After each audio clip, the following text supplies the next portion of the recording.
기도하시겠습니다. 주님 감사합니다. 또 오늘 저희를 말씀 앞에 세워주시고 말씀을 들려주시니 감사합니다. 주의 말씀을 찬찬히 듣기를 원합니다. 그리고 저희 삶에 좀 더 속도감 있게 말씀을 적용하며 살아가기를 소망합니다. 주님 도와주십시오. 주님만 기대합니다. 예수님 이름으로 기도드렸습니다. 아멘. 안녕하세요. 오늘 잠언서 13장 5절 말씀인데, 의인은 거짓말을 미워하나 악인은 행위가 흉악하여 부끄러운데 이르니라.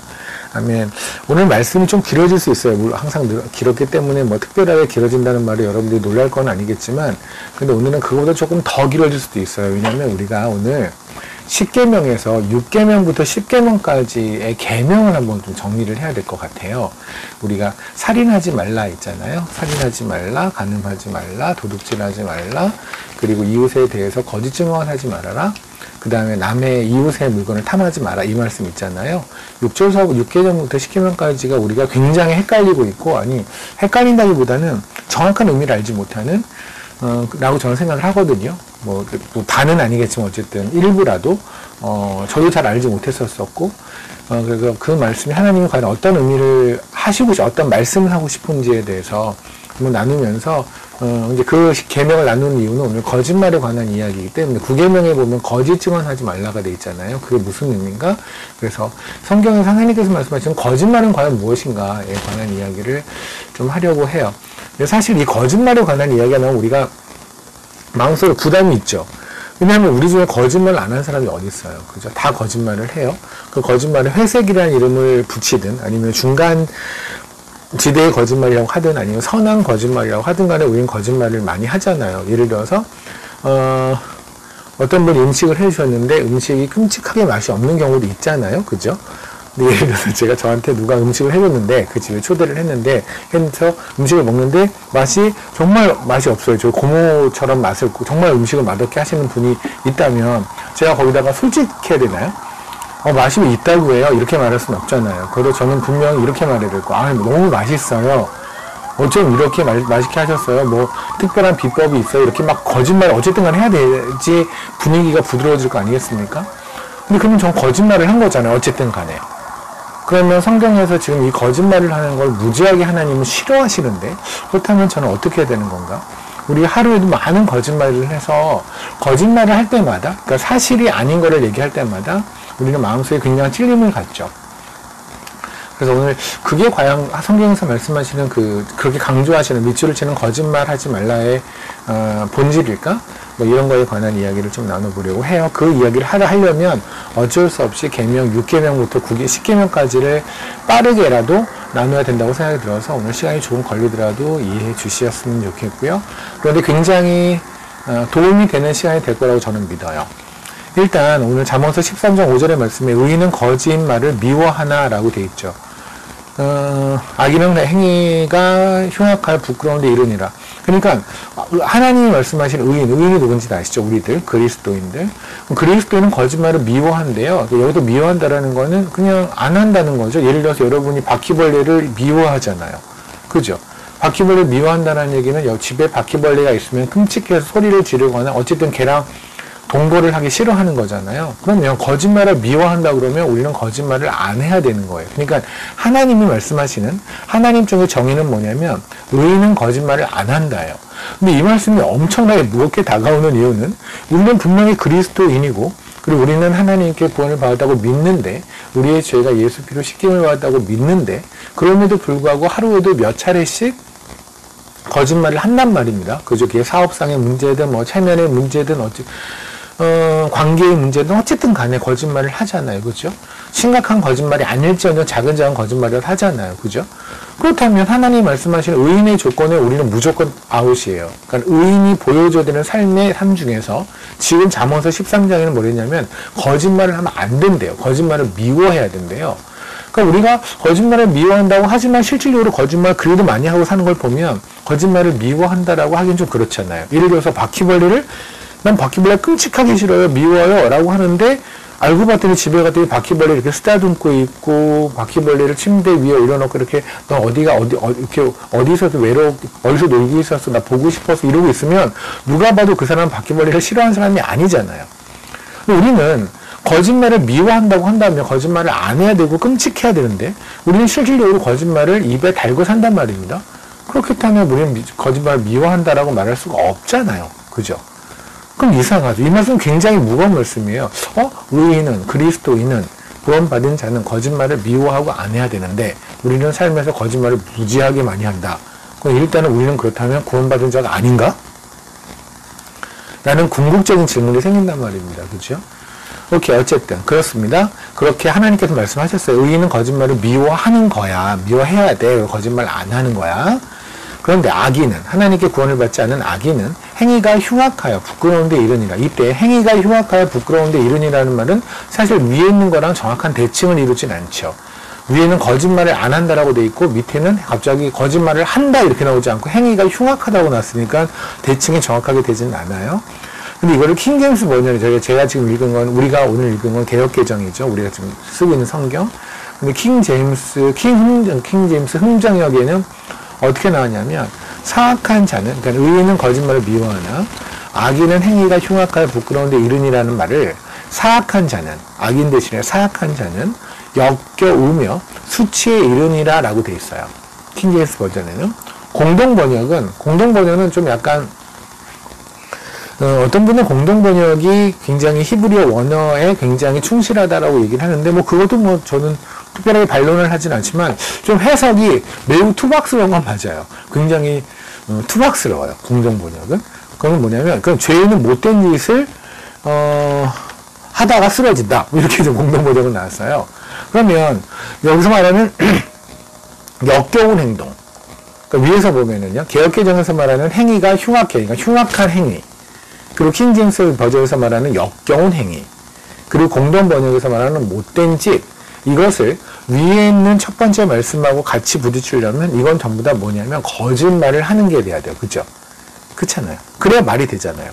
의인은 거짓말을 미워해. 근데 악인들은 거짓말을 좋아하다가 쫄딱 망한다. 지금 이렇게 가야 되는 건데, 그 거짓말이라는 말이 들어가는 장소에 뭐가 들어간 거냐면 흉악한 행위, 또는 역겨운 행위, 또는 못된 짓이라는 표현이 되어 있고요. 근데 정말 무서운 말은 뭐냐면, 이 거짓말을 하는 애들, 이렇게 흉악하고, 사악하고, 역겹고, 못된 짓 하는 애들은 부끄러운 데 이른데요. 그걸 이제 킹제임스 번역에서는 수치에 이른다라고 표현했고, 공동 번역에서는 그냥 쓰러진다. 거짓말 하다가 쓰러진다. 이렇게 그냥 넘어진다. 우리가 쓰러지고 넘어진다고 하잖아요. 근데 저는 여기서 부끄러운데 이른이라는 표현이 옳다고 생각해요. 킹제임스 말하는 수치라는 표현, 부끄러운 게 맞는데, 그러면 첫 번째, 거짓말하는 자들이 부끄러운데 이른다고 했는데, 그럼 부끄러운 데는 과연 무엇인가? 단순히 우리 그냥 세상 말로 하면 좀 쪽팔림을 당하는 건가? 그냥 사람들이 뭐야 쟤 거짓말했는데 들통났어 하고 손가락질하고 창피해 정도의 일이 벌어진다는 얘기인가? 그 얘기를 하는 건가? 아니면 하나님께서 말씀하시는 부끄러움이라는 게 조금 더 다른 의미가 있는가를 보려면, 저는 예레미야서 14장에 있는 말씀이 가장 적합한, 이걸 설명하는 데는 적합하다는 것 같아요. 예레미야 14장을 볼게요. 제가 지금 갑자기 부끄러움에 대한 이야기를 하는 이유는, 하나님께서 지금 거짓말하는 자, 악인들은 거짓말을 하는데 얘네들은 부끄러운 곳으로 갈 거야, 부끄러움을 당할 거야 라고 말씀하셨는데, 그 부끄러움을 당하는 게 과연 무슨 말일까를 좀 설명해 드리기 위해서 부끄러움에 관한 것을 가장 잘 설명하는 게, 물론 여러 말씀이 있겠지만 일단 막 생각나는 건 예레미야서 14장의 말씀이라고 생각 들어서 보는 거예요. 1절부터 볼게요. 가뭄에 대하여 예레미야에게 임한 여호와의 말씀이라. 유다가 슬퍼하며 성문의 무리가 피곤하여 땅 위에서 애통하니 예루살렘의 부르짖음이 위로 오르도다. 그러니까 지금 하나님께서 진노하셨어요. 3절. 귀인들은 자기 사람들을 보내어 물을 얻으려 하였으나 그들이 우물에 갔어도 물을 얻지 못하여 빈 그릇으로 돌아오니 부끄럽고 근심하여 그들의 머리를 가리며. 여기 머리를 가린다는 건 부끄럽다라는 거죠. 우리가 부끄러울 때 이러잖아요. 얼굴을 이렇게 확 가리잖아요. 창피해 이러잖아요. 5절 볼게요. 4절 볼게요. 땅에 비가 없어 지면이 갈라지니 밭가는 자가 부끄러워 그의 머리를 가리는도다. 근데 여기서 재밌는 게 하나 있어요. 뭐냐면 귀인들이 있어요. 그러니까 부자들이죠. 부자들이 지금 비가 그러니까 안 오니까 하나님께서 이제 진노하셔서 가뭄으로 기근으로 치시니까 물이 없잖아요. 그래서 제 종들한테 그냥 의뢰하듯이 얘들아 가서 물 좀 찾아와봐. 그런데 종들이 갔다가 물을 찾는데 실패했죠. 하나님께서 오랫동안 비를 안 내리셨으니까 물이 없으니까 뭐 종이라고 해봤자 그렇잖아요. 그들이 돌아왔어요. 그러면 귀인들은 화가 나야 되지 않아요? 그렇지 않아요? 내가 종을 보내서 물을 가져오랬는데 얘들이 물을 가져오지 못하면 화가 났거나 아니면 절망했거나 아 니네가 물을 못 찾을 만큼 우리가 지금 가뭄에 시달리는구나 어떡하지? 우리는 죽겠네? 하고 절망하거나 화가 나야 되는데 근데 여기서 갑자기 하나님께서 표현할 땐 그들이 부끄러워한대요. 부끄러운 문제는 아니잖아요. 그렇지 않아요? 근데 왜 부끄러울 수 있냐면 부끄러울 수 있는 근거는 딱 하나밖에 없을 거예요. 지금 귀인들은 자기네들이 언제든지 자기네가 가진 재산으로서 또는 자기의 명예로서 권력으로서 언제든지 뭐든지 할 수 있다고 믿었겠죠. 뭐든지 할 수 있어. 돈이면 뭐든지 살 수 있어. 권력이면 뭐든지 굴복시킬 수 있어 라고 했겠죠. 그런데 하나님께서 위에서 비를 안 내려버리니까 자기네가 했던 모든 장담이 거짓말이 되는 거예요. 그죠? 그러니까 돈이 있어도 어차피 하나님이 물을 안 주시면 돈이 있어도 물을 살 수 없는 거잖아요. 하나님께서 만약에 세상의 공기를 걷어가시면 아무리 돈이 많고 아무리 권력이 높아도 그 사람은 일천에 죽어야 돼요. 숨을 못 쉬니까. 그죠?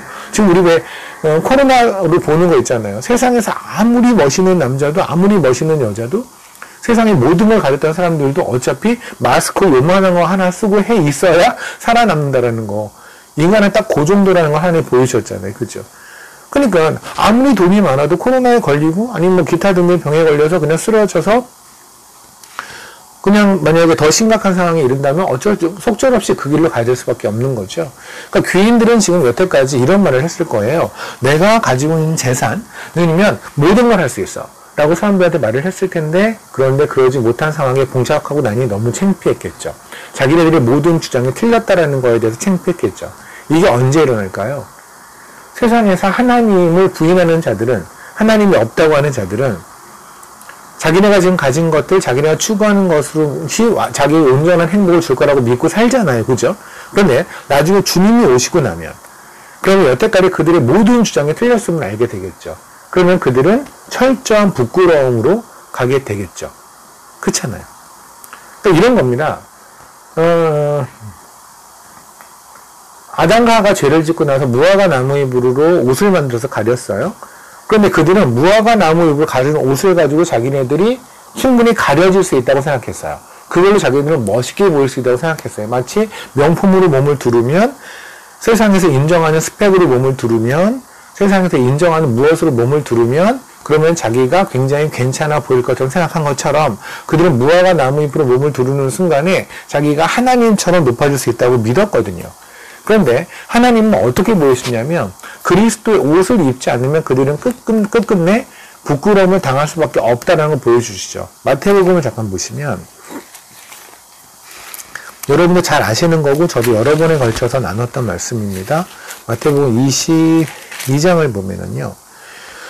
혼인잔치의 비유가 있잖아요. 그죠? 혼인잔치의 비유에서 결국의 마지막은 뭐예요? 하나님의 초대에 들어왔어요. 들어왔는데 제가 이건 길게 설명 안 할까요? 워낙 많이 했으니까.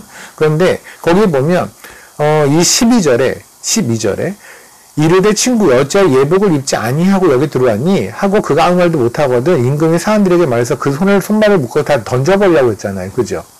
그쵸? 여기서 말하는 예복이 그리스도의 옷이거든요.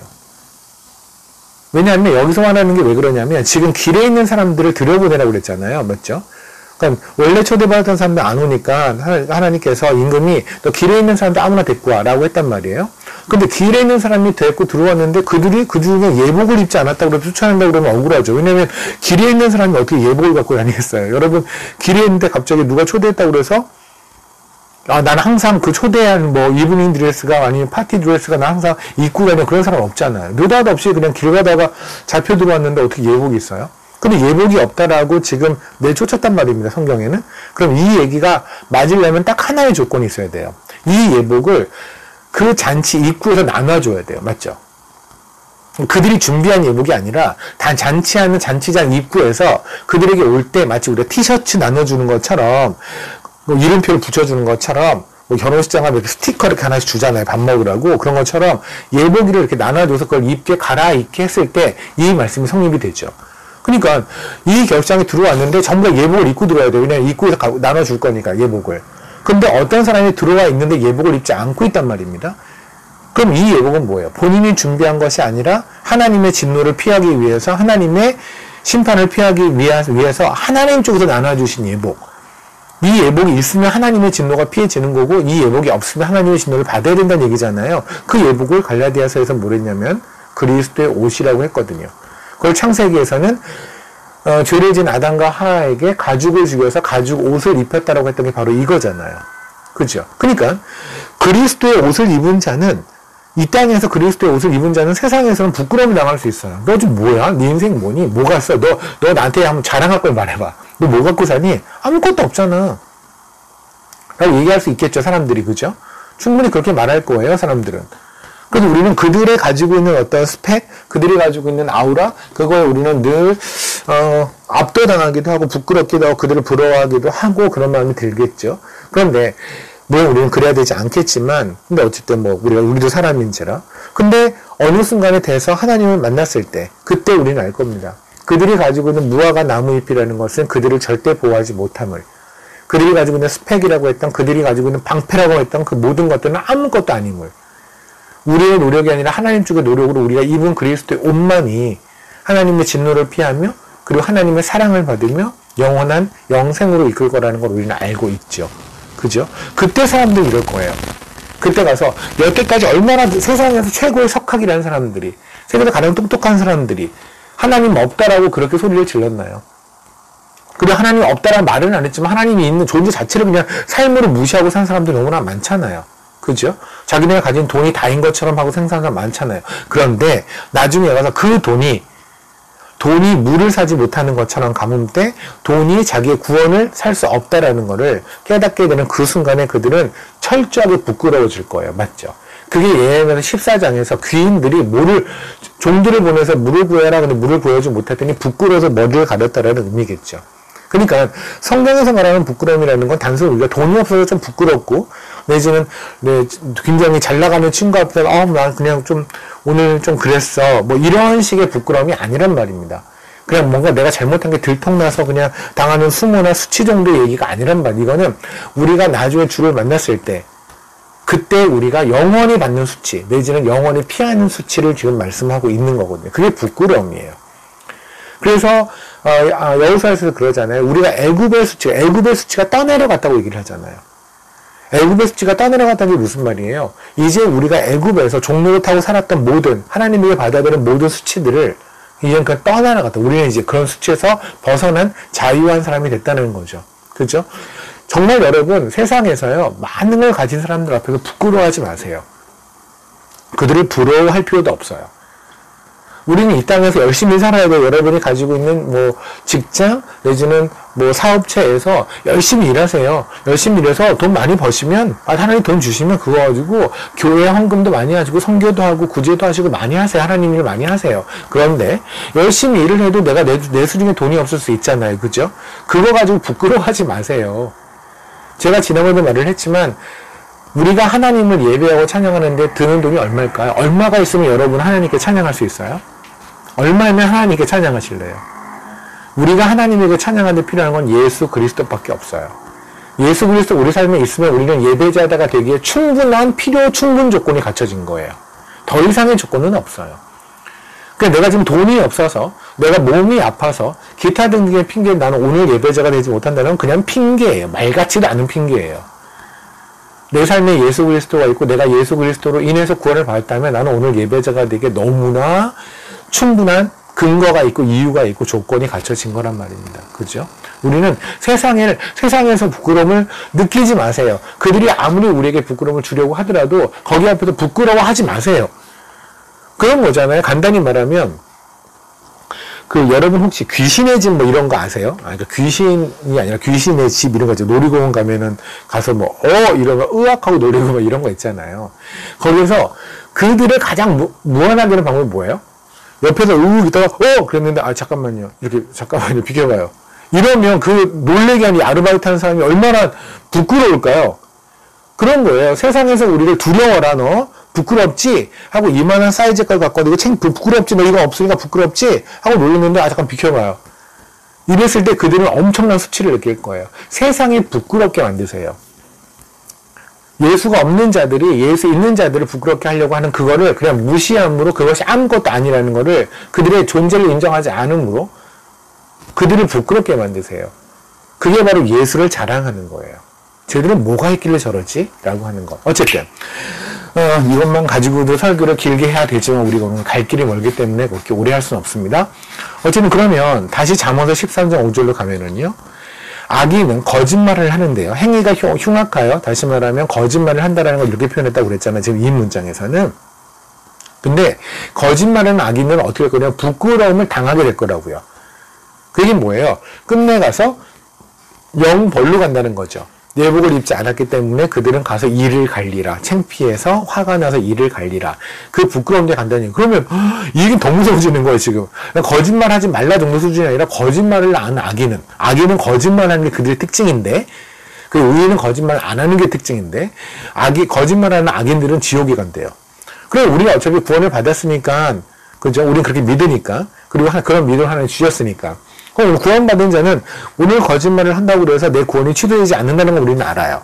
하지만 지옥에 가는 것과 같은 죄를 짓는다는 이거잖아요. 맞죠? 하나님 우리를 지옥에 보내신 만큼의 그 죄가 거짓말이라고 한다면 이거는 어마어마한 건데요. 그럼 우리가 오늘 하루에도 몇 번씩 했던 거짓말들. 근데 아침에 여러분 직장에 출근해서 뭐 그런 거 있잖아. 뭐 저기 무슨 씨? 멋있어요? 거짓말이었잖아요. 안 멋있었잖아요. 무슨 씨, 머리 너무 예뻐요. 쳐다도 안 보고. 거짓말이었잖아요. 그쵸? 보고 나서 오늘도 뭐 우리가 주면서 막 그러잖아. 최 목사님 멋있어요. 재용 목사님 머리 너무 멋있다. 마음에 1도 없는 거 그냥 하는 마음만이 하는 거잖아. 우리 그럼 다 지옥 가야 돼? 지금 여기 통째로. 손잡고. 다 거짓말 했으니까. 이거 어쩔까? 이거 어떻게 하죠? 그러니까 거짓말이 뭔지에 대한 이 실체를 여러분이 하나님이 말씀하신 거짓말이 뭔지를 알지 못하면 우리 지금 큰일 나는 게 우리 삶 오늘 하루만 정리하더라도 우리는 큰일 나는 일이 벌어지는 거예요. 근데 여태까지 거짓말에 대해서 그러니까 나는 눈이 거짓말을 하지만 하나님이 거짓말에 대해서 이렇게 진지하게 생각하시는 거에 대해서 우리가 고민하지 않았다면 그래도 문제가 있는 거죠. 그죠? 그래서 오늘 그 말씀을 나눠볼게요. 그런데 이 거짓말을 하는 얘기를 하려면 제가 말씀드린 것처럼 계명의 이야기를 좀 해야 될 것 같아요. 왜냐하면 거짓말에 대해서 정확하게 나 있는 말씀이 어디냐면 출애굽기예요. 우리가 십계명이라고 하는 데 나와 있어요. 그죠? 출애굽기를 봅시다. 21장이죠.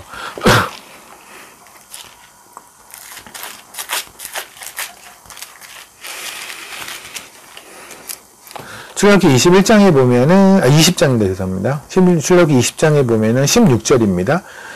내 이웃에 대하여 거짓 증거하지 말라. 그러니까 성경에서 정확하게 십계명에서는 거짓말하지 말라가 아니에요. 거짓 증거하지 마라. 이웃에 대해서 거짓 증거하지 말라요. 그런데 이 말씀이 사실 우리 삶에서는 그렇게 실효가 없어요. 왜냐하면 우리가 이웃에 대해서 뭐 증거를 하고 증인이 서서 뭐 할 일은 별로 없잖아요. 그렇잖아요. 법정에 특별하게 가지 않는 이상 우리가 이웃에 대해서 증거할 일이 어디 있어요? 그렇잖아요. 그러면 이 얘기는 우리의 삶하고는 관계가 없는데요. 근데 하나님께서 진지하게 십계명을 주셨는데 우리 삶과 관계가 없는 이야기를 주셨을 리는 없을 것이고, 그죠? 그러면 이웃에 대해서 거짓 증거하지 말라는 게 뭘까? 이게 바로 거짓말에 관한 이야기인데, 과연 뭘까? 이 이야기가 우리가 생각하는 그냥 단순히 문자로 보는 그냥 거짓말하지 마라, 거짓 증거하지 마라, 있는 그대로 사실을 말해라, 이러한 이야기가 아닌 것을 우리가 알려면 우리가 살인하지 말라서부터 한번 지켜봐야 될 것 같아요. 우리 살인하지 말라 어떻게 알아요? 여러분이 제가 가끔 불교 이야기를 하잖아요. 제가 하나님을 믿기 전에 그쪽에 좀 조회가 있었거든요. 그래서 불교 얘기를 하는데, 제가 지금 말하는 불교 얘기를 합니다라고 할 때부터는 필기를 중단하세요. 맞죠? 괜히 또 그런 거 외운 다음에 십계명 얘기 까먹는데 불교의 5개는 기억하고 있고 이러면 큰일 나요. 너무 산으로 가는 거예요. 그러니까 불교에서 5개라는 게 있거든요. 5개, 그냥 저거는 꼭 그냥 여러분이 지켜라 이렇게 말하는 거, 불교에서 말하는 건데, 거기 보면 첫 번째가 불살생이에요. 죽이지 마라, 살인하지 마라. 되게 우리랑 십계명이랑 좀 비슷하죠. 그죠? 5개라고 하는데. 또는 불투도라는 게 있어요. 도둑질하지 마라. 십계명에도 있잖아요. 도둑질하지 말아라. 그죠? 그리고 불사음이라는 게 있어요. 간음하지 말아라. 십계명에 있잖아요. 어머, 이거 웬일이니? 불교에 있는 5개가 십계명에 있는 뒤쪽에 6계명부터 10계명 사이에 있는 것과 되게 흡사해요. 그리고 불망화라는 게 있어요. 불망화, 거짓말하지 말라요.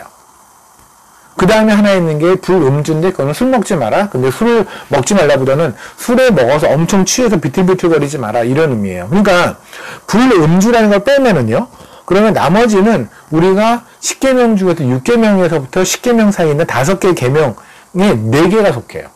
살인하지 말라, 도둑질하지 마라, 간음하지 마라, 거짓말하지 마라. 그러면 불교에서도 말하는 그 계명과 하나님께서 말씀하시는 그 계명의 수준이 같을까요? 그럴 리 없죠. 그렇잖아요. 세상의 잡신이 말하는 것과 이 세상의 모든 것을 말씀으로 창조하신 전지전능하신 말씀이 말하는 무게가 같을 리는 없잖아요. 그 내용이 같을 리는 없잖아요. 또 하나는 제가 말씀드렸지만 하나님의 말씀은요. 보세요. 출애굽기를 그러니까 하나님께서 그 율법을 언제 주세요? 땅에 있을 때 주지 않으세요. 애굽 땅에 있을 때 주지 않으세요. 출애굽을 시켜서 주세요. 맞죠? 다시 말하면 하나님의 율법은요. 구원받은 자들에게만 주어지는 거예요. 하나님의 말씀은 하나님에게 구원받은 자들, 성령이 임한 자들에게만 주어져요. 그러니까 누구든지 성경을 읽을 수 있으나 하나님의 진리를 알 수 있는 것은 성령이 임한 사람밖에 없는 거죠. 스님들도 한글을 아니까 성경을 읽어요. 무슬림들 보면 임ам들이 얼마나 성경을 연구하는데요. 성경을 깔려고. 신천지 보세요. 성경 엄청나게 읽잖아요. 그런데 성령이 임하지 않으면 이만희가 성령이 되는 거예요. 그죠? 그리고 과천 땅에 갑자기 한 주님이 오시는 신천지가 되는 거예요. 성령이 임하지 않으면 그렇게 돼요. 맞죠? 그러니까 성령이 임하지 않은 자들이 거짓말하지 말라를 이해하는 것과 성령이 임한 자들이 거짓말을 하지 말라는 걸 이해하는 것이 같다고 한다면 뭔가 이상하죠. 그렇잖아요. 이게 뭔가 이상해야 돼요.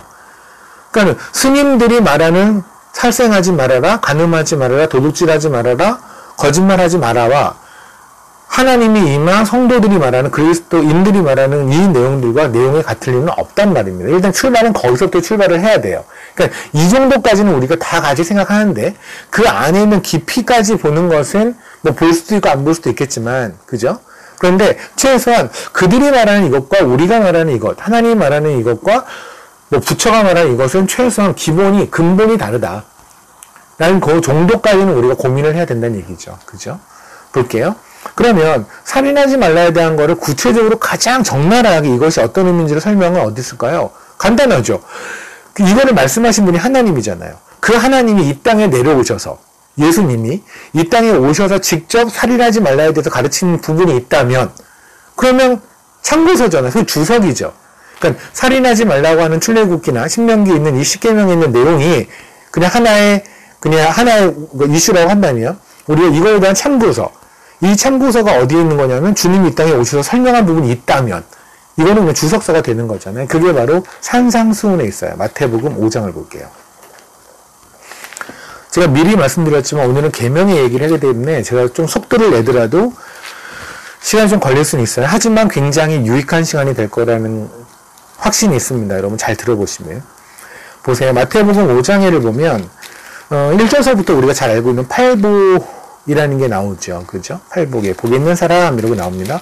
여러분이 산상수훈이라는 걸 오해하지 마실게요. 특히 팔복에 대해서부터 나오는데 그것은 이렇게 하면 복을 받는다가 아니에요. 거기 보면 그렇게 나오지요. 온유한 자는 복이 있나니 그들이 땅을 기업으로 받을 의에 줄인 자는 복이 있나니 그러니까 이렇게 하면 복을 받고 얘네들은 이걸 받을 거야 라는 식으로 우리가 이해하는데 사실은 그 얘기가 아니라 복을 받은 자가 누리는 삶이에요. 복을 받은 자는 온유하다는 거예요. 이해 되십니까?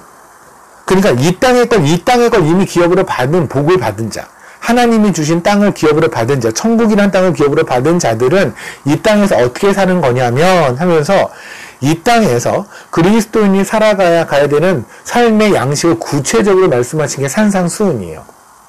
그죠?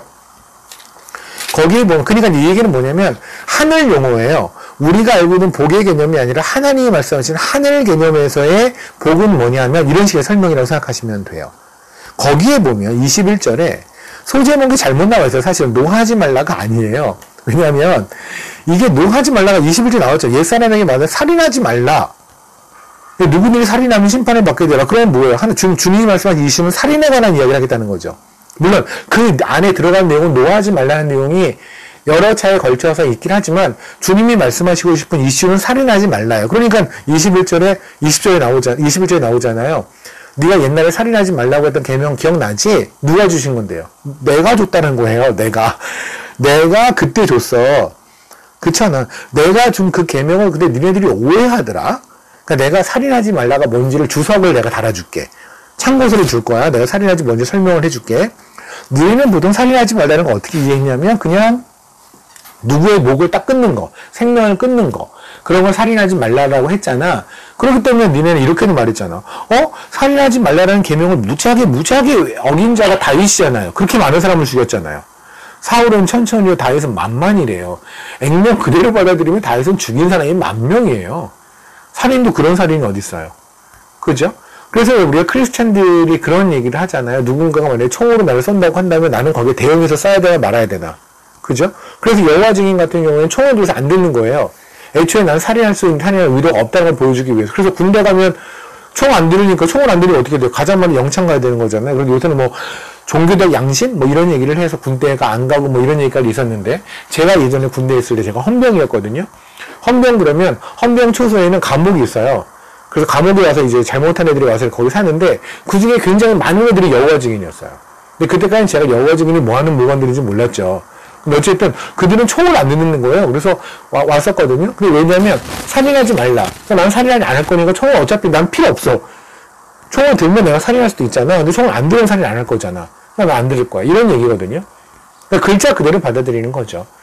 사람들 그렇게 받아들였어요. 근데 주님이 말씀하셨는데 애들이 하도 말귀를 못 알아들으니까 이 땅에 오셔서 직접 설명하시는 거예요. 보세요. 살인하지 말라라고 그랬지? 누구니 살인하면 심판을 받으리라 라고 했어. 그런데 그게 무슨 말이냐면 잘 봐. 22절 주님이 이렇게 말씀하시는 거예요. 나는 너에게 이르노니 그러니까 네 말을 살인하지 말라라고 했던 그 자가 나거든. 내가 하나님이잖아. 그러니까 내가 다시 말해줄게. 형제에게 노하는 자마다 심판을 받고 형제를 대하여 라가라고 하는 자는 공의에 잡혀가게 되고 미련한 놈이라는 자는 지옥불에 들어가라. 이게 무슨 말일까요? 거기서 라가라는 말이 사실은 그냥 되게 심한 욕이에요. 우리 같은 바보, 멍청이, 뭐 미련한 놈, 뭐 이런 욕이에요. 한국 욕이 발달한 한국 사람한테는 그게 별로 욕 같지 않 들리긴 하지만 한국이 진짜 욕이 발달한 민족이거든요. 전 세계적으로 한국처럼 욕이 그렇게 굉장히 델리케이트하고요. 굉장히 자세하고 뭐 이런 나라가 없는 것 같아요. 어쨌든 그러니까 한국 사람 입장에서 이게 무슨 욕이야? 이게 그렇게 심한 욕 같지 않은데 이럴 수 있지만 하나님은 이게 굉장히 심하대요. 그러니까는 형제를 미련한 자라고 말하는 자는 지옥불에 들어간대요. 어머, 그럼 우리 중에 지옥불에 안 들어간 사람이 누구 있어요? 우리 살면서 한 번쯤은 너 죽어라는 말 했잖아요. 여기 다니엘도 증인일 거야. 아마 엄마 아빠도 굉장히 신앙심이 깊으신 집사님들이지만 너 그러다가 죽는다 이런 얘기 다니엘 들어본 적 있을 거 아니야. 그죠? 그러면 그 정도 욕을 들었으면 아주 생각해보죠. 미련한 자, 바보야 이 말 한 번 했다고 지옥불 가는데 너 죽어 이랬으면 우리가 소위 말하는 개, 뭐뭐 이런 욕 한 번 했으면 우리는 지금 지옥불 한가운데 가장 중심에서 활활 우리를 기다리는 불구덩이가 있을 거예요. 이거는 희문이요. 이거는 희문이가 일로 와야 돼. 여기 희문이 와서 타야 돼. 이런 데가 있을걸요, 지금. 이게 뭘까요? 보세요. 우리를 미련하다고 부르는 사람들이 있을 거예요. 그들은 지옥불에 가요. 그럼 보세요. 지옥불에 간다는 얘기는 구원받지 않는 자라는 거죠. 맞잖아요. 다시 기억하시지만 우리가 지옥을 가든 천국을 가든 그 근거는 예수 그리스도밖에 없어요. 우리가 이 땅에서 욕을 많이 했다고 해서 욕쟁이 순댓국집 할머니가 지옥을 가는 것이 아니라 그분이 예수를 영접했으면 이 땅에 욕을 바가지로 했을지라도 천국을 간단 말입니다. 그죠? 근데 지금 성경의 말씀에는 그가 라가다 미련한 놈 이렇게 욕을 했다는 것 자체를 가지고 지옥불에 간다는 얘기는 그죠? 이게 지금 그러면 라가라고 말하는 사람, 미련하다고 말하는 사람은 하나님께 선택되지 않은 사람들이라는 거죠. 맞죠? 하나님께 선택되지 않은 사람들은 특징이 누군가를 미련한 자라고 말한다는 거잖아요. 맞죠? 그들은 지옥불에 가는 거고. 그게 어디 있어요? 고린도서에 있잖아요. 고린도전서 1장에 있잖아요. 18절. 십자가의 도가 멸망하는 자에게는 미련한 것이요. 구원을 받는 자에게는 하나님의 능력이라. 그러면 십자가의 돌을 자르는 사람들을 무사냥은 뭐라고 불러요? 미련한 자, 라가라고 부른단 말입니다. 우리를, 예수쟁이들을, 그리스도인들을 라가라고 부르는 자들은 어떤 자들이에요? 하나님을 믿지 않는 자죠. 하나님을 믿지 않는 자라면 당연히 어디로 가야 돼요? 끝내. 안타깝지만 지옥으로 갈 수밖에 없는 거잖아요. 끝까지 그런다면. 물론 지금 현재 스코어 그렇지만 나중에 가서 주님의 은혜로 주님을 만나게 된다면 모르지만 그들이 그 주장을 굽히지 않고 크리스찬들을 계속해서 이 미련한 놈, 십자가를 쫓아가는 이 바보 같은 놈이라고 말하는 자들은 끝까지 하나님을 믿지 않는 거니까 그들은 지옥에 갈 수밖에 없죠. 다시 마태복음 볼게요. 그럼 이제 이해가 됩니까? 22절. 나는 너에게 이르노니 형제에게 노하는 자마다 심판을 받게 되고 형제를 대하여 나가라고 하는 자. 그러니까 여기서 말하는 그 형제한테 화를 한번 낸 자가 아니라 포인트는 형제들, 여기서 말하는 형제들에게 화를 내고 미련하다고 말하고 하는 자. 다시 말하면 뭐야? 크리스찬들을 박해하는 자를 말하죠. 이해되십니까? 크리스찬이 쫓아가는 십자가의 도를 무시하는 자, 그걸 인정하지 않는 자는 어디로 갈 거라고요? 지옥불로 갈 거라고요. 그럴 수밖에 없잖아요. 그게 성경에서 하시는 얘기잖아요. 그죠? 그걸 잠언서에서 해서 이들을 우리가 뭐라고 그래? 악인이라고 말을 하죠. 그죠? 오케이. 23절. 그러므로예요. 그러므로 잘 보세요. 그러니까, 우리를 나가라고 부르는 자는 지옥불에 갈 거예요. 그거는 누가 하실 거냐면 하나님이 하실 거예요. 맞죠? 그렇잖아요.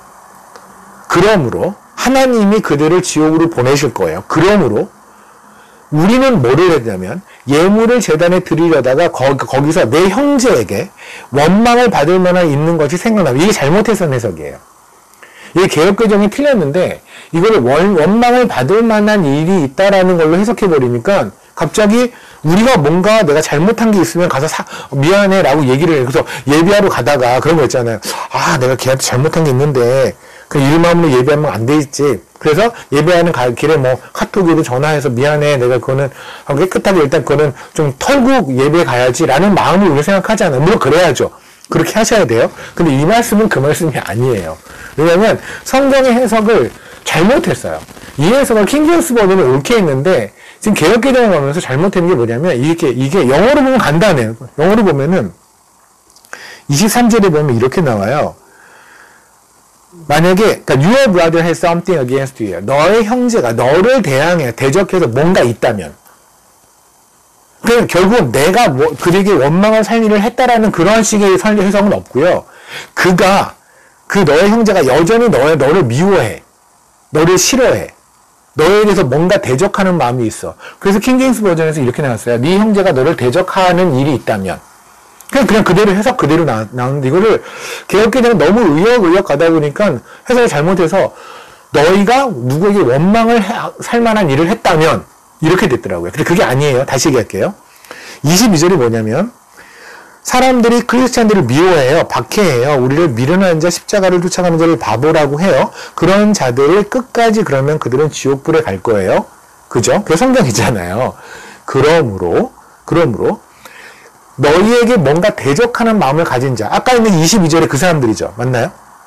22절에 여전히 우리를 박해하는 자, 우리를 나가라고 하는 자, 미련하다고 하는 자. 그 자들을 가서 뭐 하라고요? 빨리 화해하라고요. 뭐로? 24절에 보면 예물을 제단에 두고 먼저 가서 그들과 화목하고. 이해되십니까?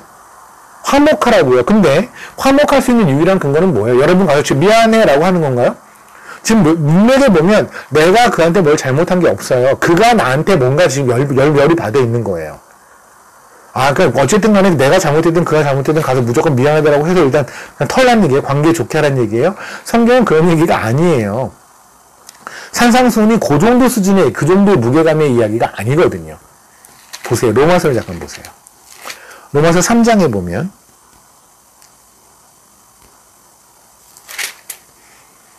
25절에 이럽니다. 이 예수를 하나님이 그의 피로서 믿음으로 말미암아 뭐로요? 화목 제물로 세우셨으니 이는 하나님께서 하나님이 길이 참으시는 중에 전에 지은 죄를 간과하심으로써 자기의 의로우심을 나타내려 하심이니. 아멘. 다시 돌아올게요. 이제 이해가 되실 겁니다. 우리를 미워하는 자가 있어요. 그죠? 그러면 우리는 당연히 나를 미워하면 나도 그를 미워할 수밖에 없죠. 그렇잖아요. 이게 죄성이에요. 그런데 우리를 미워하는, 이게 여기서 말하는 우리라는 거는 그냥 나가 잘못한 걸 미워하는 게 아니라, 나의 성격을 미워하는 게 아니라, 우리의 그리스도인됨을 미워하는 세상. 그러면 그 부분은 하나님이 해결하시겠다고요. 그가 끝까지 그렇게 가면 그들이 지옥불에 가고 그들이 천국 가고, 그러니까 중간에 하나님 만나셔서 그들을 천국 가시는 건 하나님 쪽에서 하시겠다고요. 그러므로 우리 쪽의 살리는 뭐냐면, 그들이 지금 문제가 뭐예요? 예수가 없음으로 예수 있는 사람을 싫어하는 거잖아요. 맞잖아요. 그럼 그들에게 가서 우리가 하는 뭐예요? 화목 제물 대신 예수 그리스도를 전하는 거죠. 이해되세요?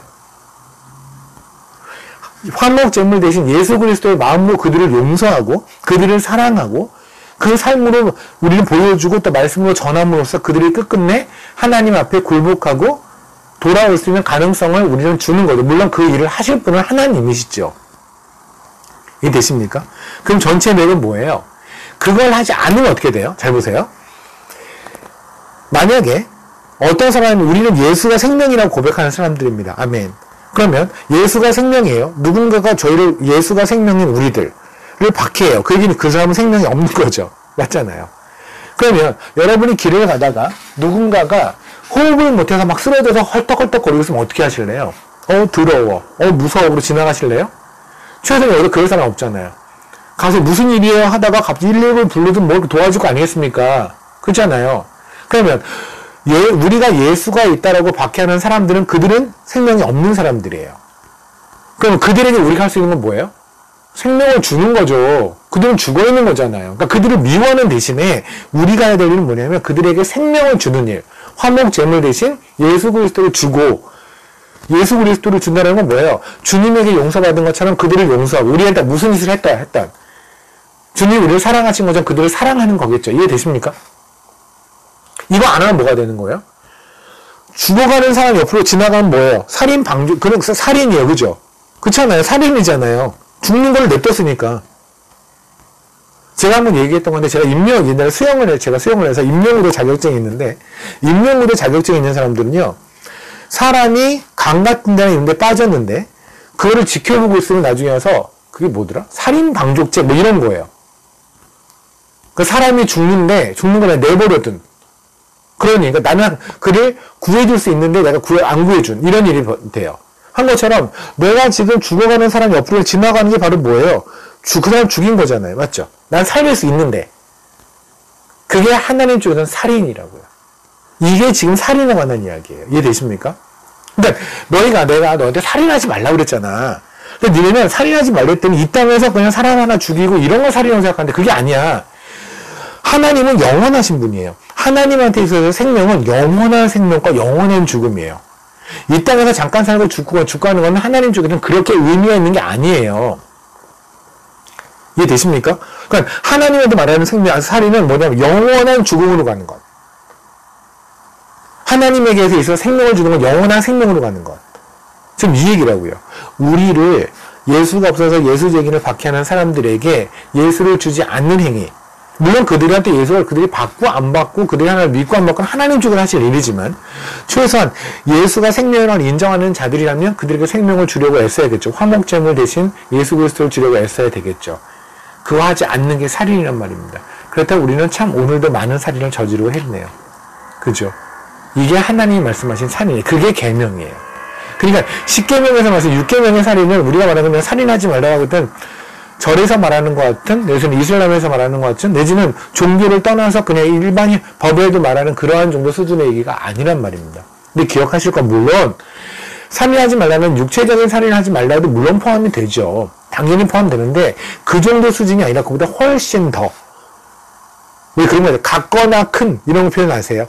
같거나 크다 이런 표현 있죠. 그러니까 하나님이 말씀하신 살인하다와 살인하지 말라와 세상에서 말하는 사실이나 살인하지 말라는 같은데 같거나 훨씬 큰, 그 안에 훨씬 더 깊은 의미가 있는 거란 말입니다. 그 훨씬 더 깊은 의미가 우리가 더 밑줄을 쳐야 돼요. 이거는 하나님의 영이 임한 자들에게는 보여요. 왜요? 하나님의 영이 임하지 않는 자들은요, 예수가 생명인 걸 몰라요.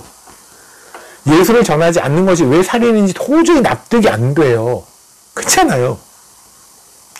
하나 더 볼게요. 27절. 또라는 잘 보세요. 또라는 얘기가 있다는 얘기 뭐예요? 위하고 지금 맥이 같다는 얘기죠. 마태복음 5장 27절입니다. 그럼 그럼 이제 하나님은 또 예수님 뭐라고 하시냐면, 내가 위에서 니네들이 지금 완전히 깜짝 놀랄 만한 살인에 관한 주석을 다뤄줬잖아. 이제 내가 간음에 대해서도 너희가 깜짝 놀랄 만한 주석을 다뤄줄게. 그러니까 니네가 여태까지 생각했던 간음하고 다를 거야. 일단 기본적으로 노래할 준비를 해라. 이게 지금 하나님께서 말씀하신 또예요. 이해되십니까? 그러니까 위에서 우리가 살인하지 말라 해서 그 살인이 우리가 생각했던 것과 전혀 다른 것처럼 간음도 우리가 생각하는 거랑은 전혀 다른 이야기를 하시게 될 거예요.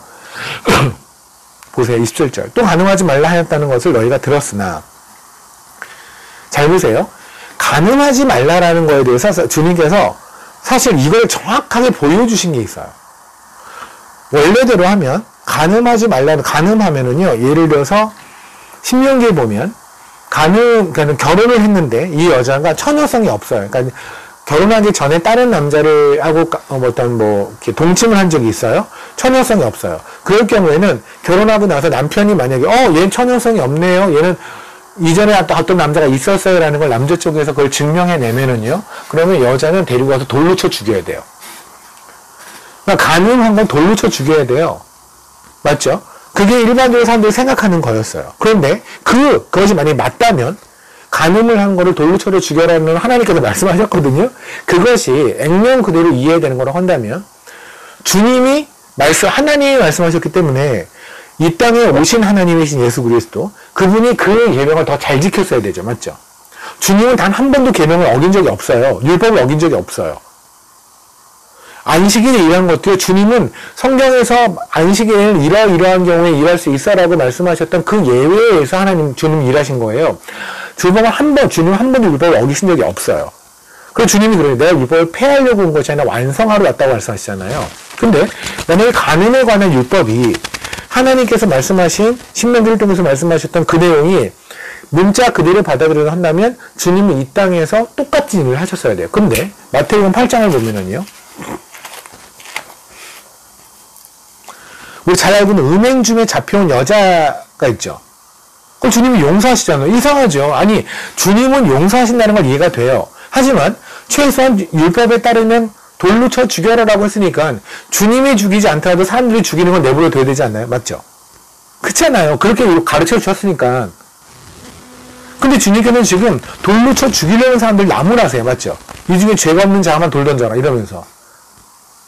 이게 뭘까요? 근데 거기서 재밌는 게 하나 장면이 있는 게, 주님께서 거기서 뭐를 하세요? 6절에 그들이 이렇게 말하면 고소할 조건을 얻고자 하여 예수를 시험하며 예수께서 몸을 굽혀 손가락으로 땅에 쓰시죠. 이렇게. 이게 이제 우리한테 수많은 엄청난 미스테리고 수많은 게스팅들이 나와요. 주님은 땅에다 뭐라고 쓰셨을까? 이것들이 이렇게 쓰셨나요? 이것들을 다 확 그랬을까요? 저 같으면 그랬을 것 같아요. 확 이것들을 자식들 이렇게 썼을 것 같은데, 주님이 사실 여기서 쓰신 거는 다른 게 아닐 거예요. 뭐냐면 출애굽기 31장을 보시면은요, 성경에는 하나님, 지금 손가락으로 쓰시잖아요. 손가락으로 땅에다 이렇게 쓰시잖아요. 예수님은 하나님입니다. 아멘. 아멘을 하세요. 입 모양 아멘 하는 거 저희가 다 보이거든요. 아멘은 해야죠. 그럼 예수님은 하나님이에요? 그러면 하나님의 손가락이 땅에다 뭘 쓰시는 거잖아요. 맞죠?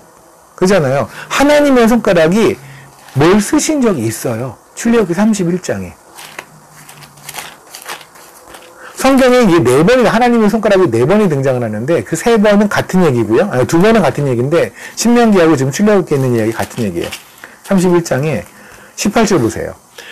여호와께서 시내산 위에서 모세에게 이르시기를 마치신 때에 증거판 두를 모세에게 주신 십계명 쓰신 증거판 있잖아요. 그거를 두를 주셔서요. 이는 돌판이요 하나님이 친히 쓰신 것이라.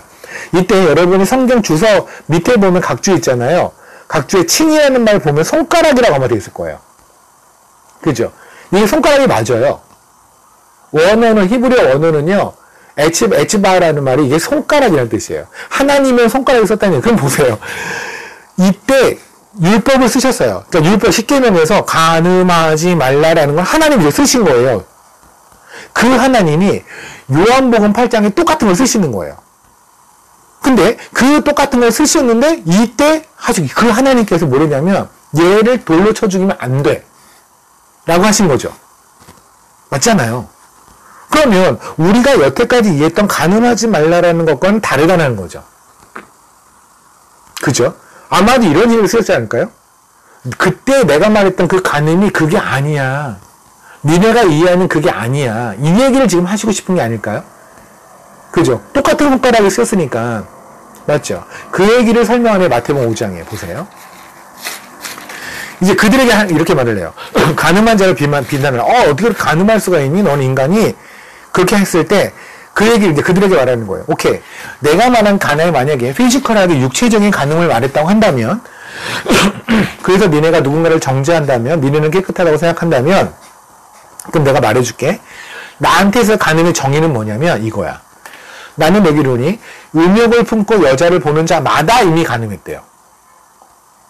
그러면 하나님이 말하는 가늠, 육체적인 가늠의 정의에 따르면 가늠하지 않은 사람은 이 세상에 없다는 거죠. 맞잖아요. 진짜 아주 깐나는 게 정신 없을 때 빼놓고 애가 철들기 시작할 때부터는 이 이상 남자는 여자를, 여자는 남자를 생각할 수밖에 없게 우리는 만들어져 있고요. 그죠? 본의 아니게 음욕을 품고 본의 아니게 누굴 보고서 멋지다 이런 생각을 우리는 본의 아니게 하고 구체적으로 무슨 생각하지 않을지라도 최소한 하거든요. 그러니까 누구한테 마음에 음욕을 품는 것만 해도 간음이라는 게 하나님 쪽의 피지컬한 간음의 정의예요. 그럼 여기에 자유로울 수 있는 인간은 없다는 거죠. 이해되십니까? 그러면 간음하지 말라라는 계명은 실효성이 없는 거예요. 맞나요? 그렇지 않아요? 마치 우리한테 밥 먹지 마라라는 계명을 주신 것과 같아요. 밥 먹지 말라는 계명을 우리가 지킬 수 있어요? 없잖아요.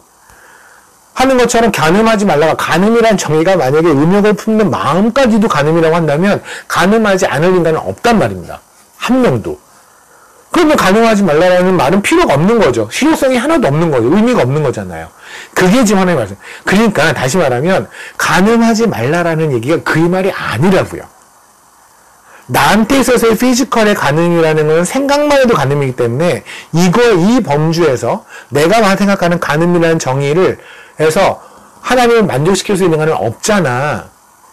근데 내가 간음하지 말라라고 했다는 얘기는 내가 분명히 그 간음하지 말라라고 한 이 얘기를 계명을 지킬 수 있으니까 하지 않았겠냐. 그죠? 살인하지 말라라는 게 하나님의 복음을 전해야 된다. 하나님이 없는 사람들에게 하나님을 전해야 된다라는 거 한다면 우리는 해야 되는 거잖아요. 하는 것처럼 그럼 간음하지 말라도 우리는 분명히 지켜야 되는 건데 어떻게 지킬 수 있죠? 그리고 지킬 수 있는 건데 어떻게 지킬 수 있죠? 그거는 전혀 다른 범주라는 얘기예요. 다른 정의라는 그게 29절이에요. 이제 28절까지 얘기한 거니까 28절까지 얘기는 뭐냐면 니네가 생각하는 간음이 아니다. 니네가 생각하는 간음에 따르면 니네를 다 간음한 거잖아. 니네가 생각하는 간음의 정의에 따르면 간음을 하지 않는 인간은 없어. 고로 이 계명은 필요 없는 계명이야.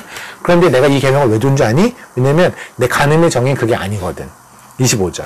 만일 네 오른 눈이 너를 실족하게 하거든 빼어내어 버리라. 내 백체 중 하나가 없어지고 온몸이 지옥에 던져지지 않는 것이 유익하냐. 그러니까 이걸 생각하면서 혹시 유튜브를 보면 원치 않았는데 갑자기 굉장히 예쁜 자매님이 갑자기 몸을 이만큼 드러내고 나온다든가 아니면 인터넷 검색을 하는데 갑자기 뭐 어디선가 이상한 자매님이 뭐 이렇게 막 드러나고 이런 나도 모르게 쳐다보면 눈을 뽑으라는 거예요. 그러면 여기서 눈이 있을 사람이 남은 사람이 누가 있을까요? 우리 그럴 수 있죠. 사실 주님 제가 왼쪽 눈으로 봤습니다. 그럼 이제 왼쪽 눈을 뽑아야겠죠. 근데 다음날 또 보면 근데 그거를 되게 웃기겠다. 근데 진짜 웃기겠다. 그러면 다음 중상형일 때는 여기 있는 분들은 전부 다 장님으로 나타나. 그렇죠. 그러니까 만약에 우리가 말씀을 신실하게 지키면 진짜 웃기겠죠. 우리가 여기서 평소에 되게 경건한 척하고 살잖아요. 우리는 뭐 나는 어떻게 나는 맨날 그냥 찬송만 듣고 항상 예쁜 생각만 하고 산다고 생각했는데 진짜 하나님이 이 얘기를 그대로 엄밀히 엄격하게 지켰다면 맨날 그렇게 거룩하게 보였던 여기 있는 수많은 자매님도 그냥 그 성경만 맨날 이렇게 꽃향기 맡으며 음악을 들으며 찬양가 첼로 연주 들으며 성경만 읽고 가던 자매님이 갑자기 눈이 파진 상태로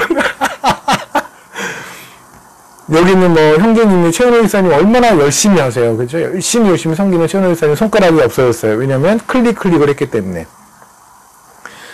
사진을 클릭했기 때문에 손가락이 없어졌어요. 근데 다음날 또 하나, 그래서 다음에 손이 없어졌다. 그래서 주먹으로 클릭을 하게 되는 모습을 우리가 지켜본다면 웃기겠다. 그죠? 근데 하나님 그렇게 하라고 그랬잖아요. 근데 왜 우린 그 하나님의 말씀을 무시해요? 왜냐면 그 말씀이 아니거든요. 이 눈을 죄를 지면 눈을 빼고 뭐 하면 뭐 잘라라 이거 있잖아요. 이 말씀이 어디 있는지 아세요? 마태복음 18장에 있어요.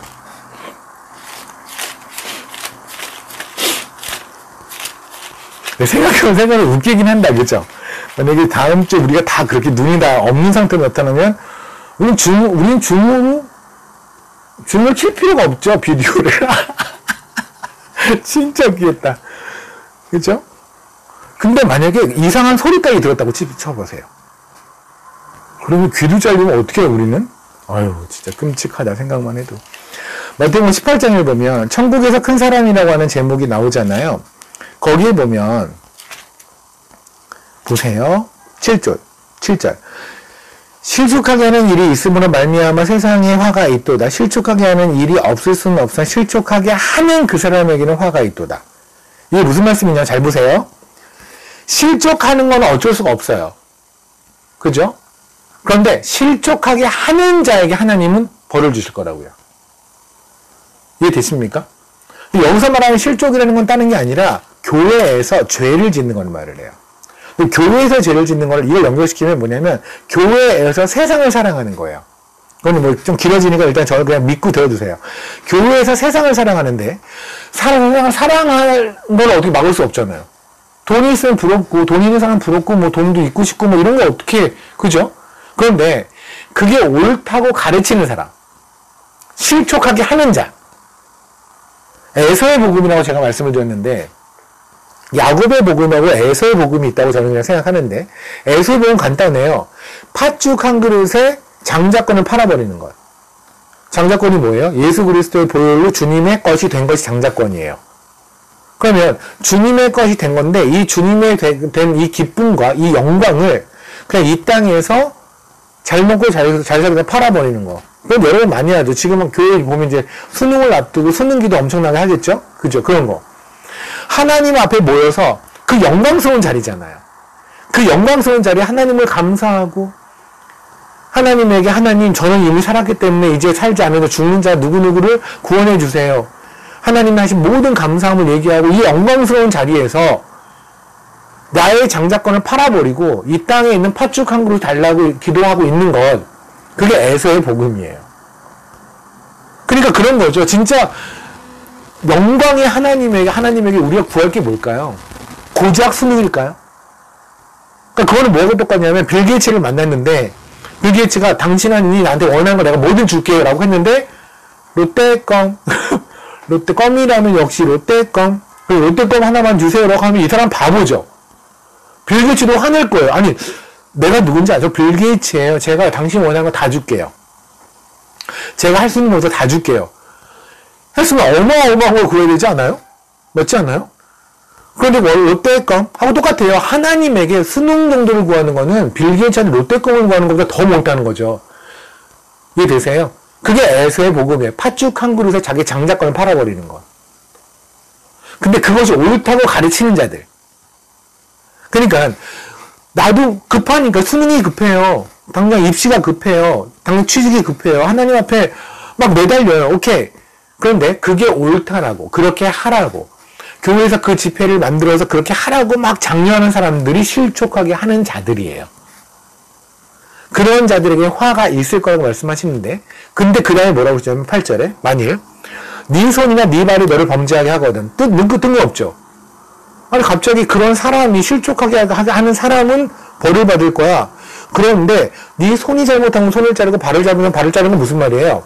고린도에서 보면 우리 교회에 있는 모든 사람을 지체라고 하셨잖아요. 이 얘기예요. 교회에서 그 사람이 우리를 실족하게 만드는 사람, 우리가 세상과 죄를 짓도록 만드는 그 사람이 손이라면 손을 자르라고요. 눈이라면 눈을 파라고요. 그렇게 해서라도 이 교회가 순수함을 유지하라고요. 이해되십니까? 이건 교회의 징계에 관한 이야기라고요.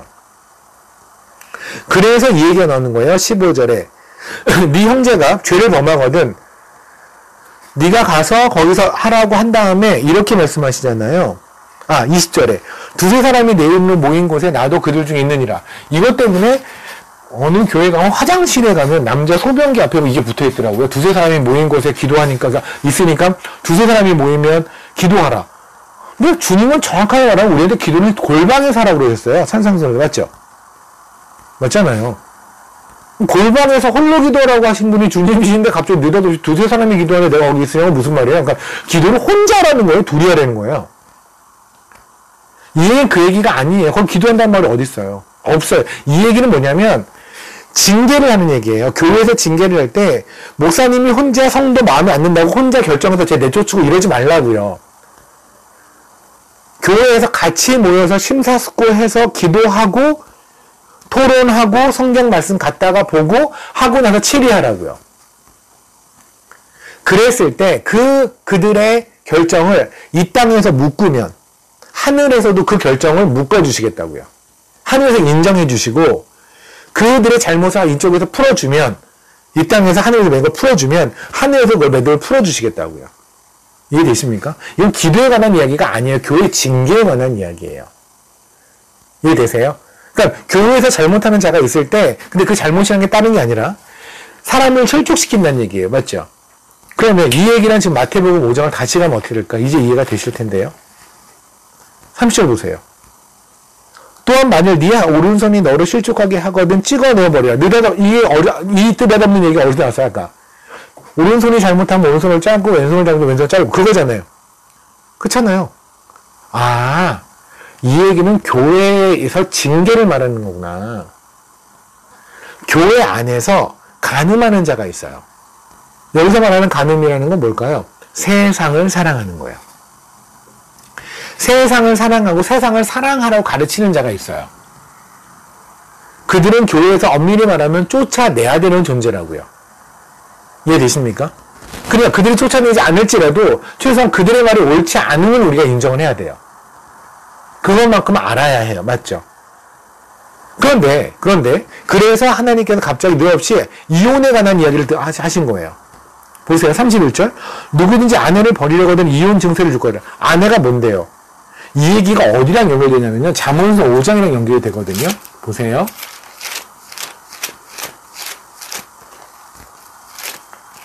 잠언서 5장에 제가 예전에 설교를 했던 건데 아마 젊은 아내라고 기억이 나실 거예요. 잠언서 5장에 보면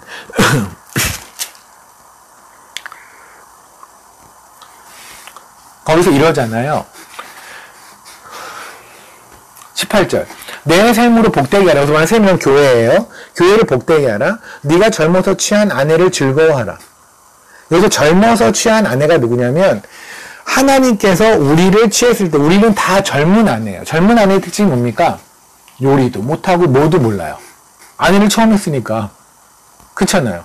어설프게 그지없는. 아직 처녀였을 때 그냥 말광냥이 같고 망나니 같고 이런 기질이 아직 남아있는. 그게 젊은 아내예요. 그죠?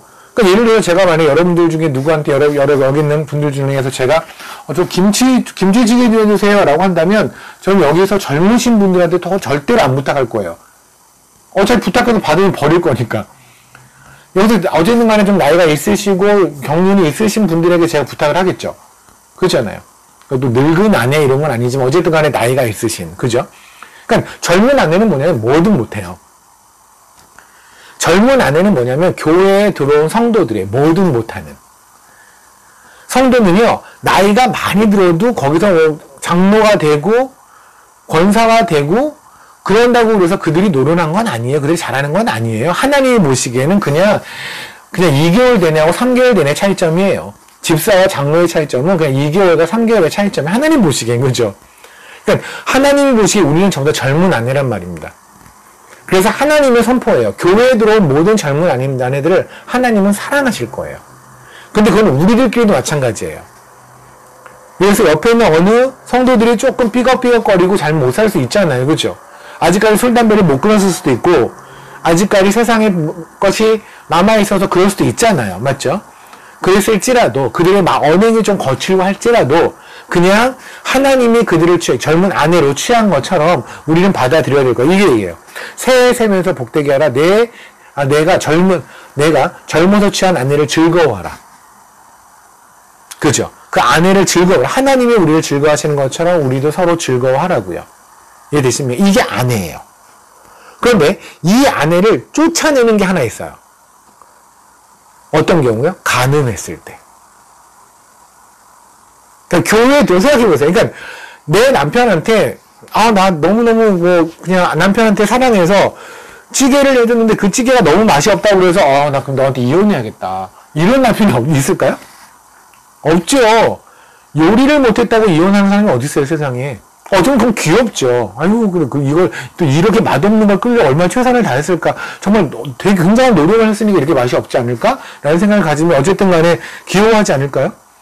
그런데 아무리 그냥 말강이가 월급을 갖다 줘도 어디다 쓸지 몰라고 아직 가계부 같은 거 써본지도 몰랐으니까 그냥 콩나물도 그냥 금방 상할 거리도 모르고 콩나물 이만큼을 사와서 콩나물 무침 한번 하고 나머지는 갖다 버리고 이런 일이 반복된다고 해서 나 너랑 못 살겠다 이혼할래 이런 남자는 없어요. 그죠? 삐걱거리고 실수하고 그래도 괜찮아요. 미숙해도 괜찮아요. 요리를 못해도 그렇고 생활을 조금 삐걱해도 모르고 그렇죠? 음식물 쓰레기를 안 버려가지고 음식물 쓰레기가 집에서 썩고 있어도 그게 이혼 사유 되지 않아요. 그렇게 이혼 안 해요. 그런데 이 여인이 간음을 하면 그럼 얘기가 달라지는 거죠. 그렇잖아요. 이건 귀여워서 봐줄 문제가 아니잖아. 어이구 그냥 아직 아내로 살아보지 않아서 옆에 남자랑 간음했어요. 이런 남자 어디 있어요? 그러니까 교회에 들어온 성도들이 삐걱거리고 잘못하고 아직까지 나쁜 습관도 있고 오케이 그럴 수 있어요. 그걸 모르시고 하나님이 교회 들이신 게 아니잖아요. 그렇잖아요. 네가 담배를 끊으면 내가 구원을 해줄게. 이게 아니잖아요. 담배 피고 있는 애, 담배 피고 이렇게 담배 피고 있는데 갑자기 하나님 만나주신 거잖아요. 그렇잖아요. 술 먹고 담배 피고 있는데 만나주신 거잖아요. 그러니까 담배 피고 술 먹고 아직 말이 거칠고 교회의 내용을 모르고 이렇다고 해서 하나님께 너 나가 이럴 수는 없단 말입니다. 그런데 얘가 교회에 들어왔는데 세상을 계속 사랑하고 세상을 사랑하는 게 옳다라고 사람들을 실족하게 만들고 있다면 이건 다른 얘기죠. 젊은 아내는 미숙하지만 그를 즐거워하라고 하나님 말씀하셨어요. 교회는 그를 즐거워할 거예요. 하나님 즐거워하세요. 그러나 그 아내는 언제 쫓겨날 거냐면 마태복음 5장에 보면 누구든지 아내를 버리려거든 이혼 증서를 줘라. 누구든지 음행한 이유 없이 아내를 버리면 안 된다고요. 제가 다시 말씀드리지만 이 말씀은 같거나 큰 거예요. 이걸 문자 그대로 받아들이는 것도 되게 중요하지만 사실 더 중요한 거는 이거를 문자 그대로 말고 그 안에 깊이 들어가 있는 얘기. 그죠? 이것도 마찬가지로 뭐예요? 교회의 징계에 관한 말씀이란 말입니다. 마태복음 18장의 이야기예요. 그걸 우리에게 힌트를 주기 위해서 느닷없이 너의 몸이 잘못하면 누나를 빼고 못 빼고 하라는 마태복음 18장의 거를 딱 그냥 갖다 오시면서 네가 연결시켜서 읽어야 돼 라고 하나님 말씀하신 거란 말입니다. 이해되시나요? 그러니까 간음하지 말라는 거는 뭐냐면 세상을 사랑하지 말라는 거예요. 제가 눈이 많아잖아요. 에스겔서에서 동문통에 들어왔으면 동쪽 등지라고요. 동쪽 바라보지 말라고요. 근데 왜 다시 동쪽 바라보고 있냐는 거예요. 근데 동쪽을 바라보고 있는 것까지는 그런데 동쪽을 바라보는 게 옳다라고 사람들한테 말하는 거죠. 예수를 믿으면 동쪽을 바라보며 세상을 구하고 세상에서 잘 먹고 잘 사는 게 예수를 잘 믿는 증표야 라고 가르치지 말란 얘기예요. 그런 사람을 출족시키면 안 된다는 얘기죠. 이해되십니까? 이게 간음하지 말라요. 그러면 우리가 10계명에서 2계명 여태까지 놓지 못한 살인하지 마라, 간여하지 말라가 해결이 됐어요. 그죠? 아 그렇구나. 그러면 8계명은 뭘까요? 도둑질하지 말라. 우리가 그러잖아요. 솔직히 도둑질하지 말라, 살인하지 말라, 이런 간음하지 못하 이런 건 나 자신 있다. 솔직히 우리 이런 생각하지 않나요? 근데 계명은요 하나님이 임하시지 않으면 못 지켜요. 그렇잖아요. 그러니까 스님도 지킬 수 있는 계명이 아니란 말입니다. 하나님의 영이 임하지 않는데 지킬 수는 없어요. 하나님의 말씀은. 이해되십니까? 그걸 문자로 보지 말란 얘기예요. 그럼 도둑질하지 말라는 뭘까요? 나 도둑질한 적 없는데? 어렸을 때 그냥 사탕 훔쳐먹은 거 있지만 그것도 도둑질이 아니지 솔직히 이렇게 우리 미래에 살잖아요. 도둑질하지 말라? 똑같이 우리처럼 저는 한 적이 없는데 말했던 사람들이 있었어요. 이스라엘 백성들. 말라기를 잠깐 보세요.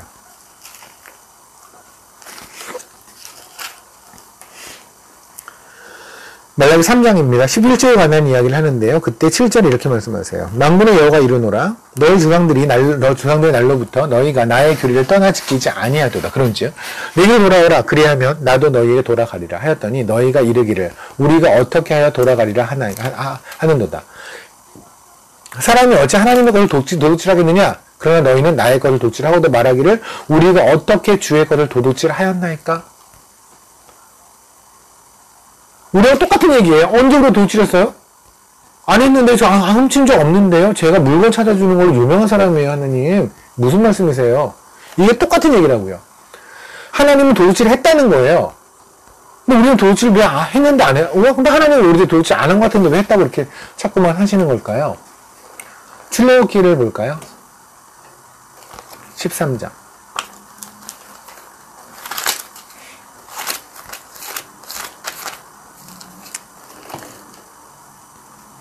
2절을 볼게요. 이스라엘 자손 중에서 사람이나 짐승을 막론하고 태에서 처음 난 모든 것은 다 거룩히 구별하여 내게 돌리라. 이는 내 것이니라. 하나님께서 왜 첫 번째 걸 달라고 하는지 아십니까? 모든 게 하나님 거예요. 그죠? 시편에 보면 그러잖아요. 여기는 당나귀도 내 거고 저기는 들소도 내 거고 다 내 거야. 그러니까 오죽 우리가 맡기를 못 알아들으면은 다 내 거야 라고 말하는 게 얘네들이 다라는 말이 헷갈리잖아요. 다의 정의가 뭐야? 그러니까 하나님이 얼마나 답답하시면 여기는 나귀도 낼 거야. 진짜 하나님도 참 불쌍하세요. 말귀를 그렇게 못 알아듣는 우리하고 대화하시니까 아니 다 내 거야 그럼 다 하나님 거잖아요. 근데 다 내 거야라는 게 너무 다라고 하니까 우리가 다 아무리 과장이겠지 이런 생각을 하니까 하나님이 시편에도 그러세요. 거기는 나귀도 내 거야, 소도 내 거야, 양도 내 거야, 저기는 바다도 내 거야 이렇게 말씀하세요. 얼마나 답답하시면. 다 하나님 건데 하나님은 거기에서 첫 번째 걸 달라고 하셨어요. 왜냐하면 다 내 거라는 걸 상징적으로 보이시기 위해서. 그래서 장자권을 말하는 거예요. 장자권이 뭐냐면 장자는 다 내 거라고요. 그러니까 모든 게 하나님 건데 장자를 하나님께 바침으로 모든 게 하나님 걸 인정하라는 얘기예요. 그래서 장자권이라는 건 뭐냐면 하나님의 것이 됐다는 거예요. 그래서 아까 말씀드린 게 그거예요. 장자권. 에서가 팥죽 한 그릇에 고깃국 한 그릇에 장자권을 팔았다는 게 하나님의 것이 됐다는 거를 그걸 즐기지 않고 세상에 있는 국 한 그릇 더 먹으려고 세상에 스펙 하나 따려고 하나님의 것이 된 이 기쁨과 영광을 누리지 못하고 있는 게 바로 에서의 복음이란 말입니다. 이해되세요? 그럼 출애굽기 얘기가 뭐예요? 다 하나님 거래요. 다 하나님 거예요. 오케이. 고린도 후서 잠깐 볼까요? 하나만 더 볼게요. 속으로 걱정하시는 분들이 있죠. 우리는 지금 거짓말을 해야 되는데요. 우리는 근데 언제 거짓말을 하나요? 네, 하긴 할 거예요. 근데 시간이 좀 걸리긴 할 것 같아요. 고린도후서 6장을 볼게요. 18절. 뭐라 그러세요? 너희에게 아버지가 되고 너희는 내게 자녀가 되리라. 아멘. 전능하신 하나님의 말씀이에요. 전능하신 하나님의 말씀이라는 게 뭐가 중요한지 아세요? 전능하시다는 건 전지전능하심을 뜻해요. 그럼 우리가 상태가 안 좋을 거라는 걸 아실까요? 모를까요? 아세요. 하나님 믿고도 여전히 상태가 이상할 거라는 걸 모르실까요? 그걸 모르시면 전능하지 않죠. 그래서 하나님은 지금 이 말씀에 갑자기 전능하신 하나님의 말씀이라고 했었을까요? 넌 내 거야. 난 너의 아버지야. 그런데 네가 실수하고 잘못했다고 그래서 내가 호적에서 너를 팔 일은 없다고요. 왜? 나는 네가 후진 걸 아는 전능한 존재인데 그 전능한 내가 너를 나의 자녀로 삼기로 결정했다는 거예요. 그리고 우리의 실수와 우리의 삶으로 우리의 무엇으로 해서 우리의 죄로 하나님과 하나님 우리의 아버지가 된다라고 하는 우리가 하나님의 자녀가 된다는 이 관계가 끊어질 수는 없다라는 말씀이죠. 아멘. 우리가 하나님 거예요. 다 하나님 거예요. 우리가 가진 뭐든 여기는 이 연필까지도 다 하나님 거예요. 다 하나님 거예요. 도대체 안 하셨어요? 그런데? 하셨잖아요. 여러분의 생각을 도둑질하고 여러분의 마음을 도둑질하고 여러분의 돈을 도둑질 안 했나요? 하나님 돈이잖아요. 하나님 마음이잖아요. 하나님 시간이잖아요. 도둑질 안 하셨어요? 했잖아요. 그게 말라기의 말씀이에요. 니네가 다 내 건데 니네가 가진 모든 거, 네 마음, 네 생각까지 다 내 건데 니네가 도둑질했어요. 내 거를. 근데 뭐라고 하냐면 제가 언제 도둑질하였나이까? 라고 했단 말이에요. 우리는 오늘 하루의 삶만 해도 우리는 도둑질을 어마어마하게 했어요. 최소한 도둑질이 뭔지를 오늘 알았다면 이걸 인정을 해야 돼요. 그래야 우리 삶에서, 내 삶에서 하나님 거라는 걸 인정하고 우리 삶을 하나님 것을 도둑질하는 일이 줄어들겠죠. 그렇잖아요. 한국이 인터넷이 엄청 진짜 저는 한국에 와서 정말 깜짝깜짝 놀라는 게 인터넷 속도를 보면서 저는 매일 놀래요. 아, 이렇게 빠를 수도 있구나. 특히 블로그, 사진 올리고 그럴 때. 케냐에서 이제 찍은 사진을 저한테 보내주고, 그럼 제가 올리는데, 케냐에서는 동영상 한 10메가, 20메가 정도 올리려면, 지금 카바티, 저희 미션 하우스 대에 있는 인터넷 속도로 하면은 한 30분 정도 걸려요. 30분 정도 돼야 20메가 정도 올라가거든요. 중간에 그것도 페일이 여러 번 되고. 그런데 여기는 그냥 몇십 메가든 몇백 메가든 간에 클릭하고 좀 있으면 다 올라가더라고요. 너무 놀래요. 그리고 그렇지 않아요. 무제한 이런 거니까 어디 가나 인터넷이 되고 어디 가나 와이파이가 있으니까 유튜브 이런 거 어디 가나 볼 수 있잖아요. 그거 뭐 보세요? 유튜브 갖고.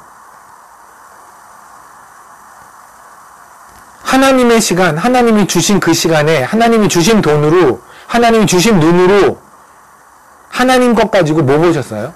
뭐 보고 좋아하셨어요? 그거 드라마 보고 여전히 좋아하지 않았나요? 여전히 누구는 잘생겼다 이러면서?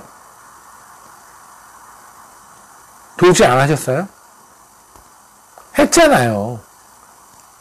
사람들하고 만나서 밥 먹는 거는 어디 가서 최소한 안심 등심을 먹어줘야 외식 같은데 하나님에게 헌금할 땐 크리도 짠게 도대체 안 하신 건가요?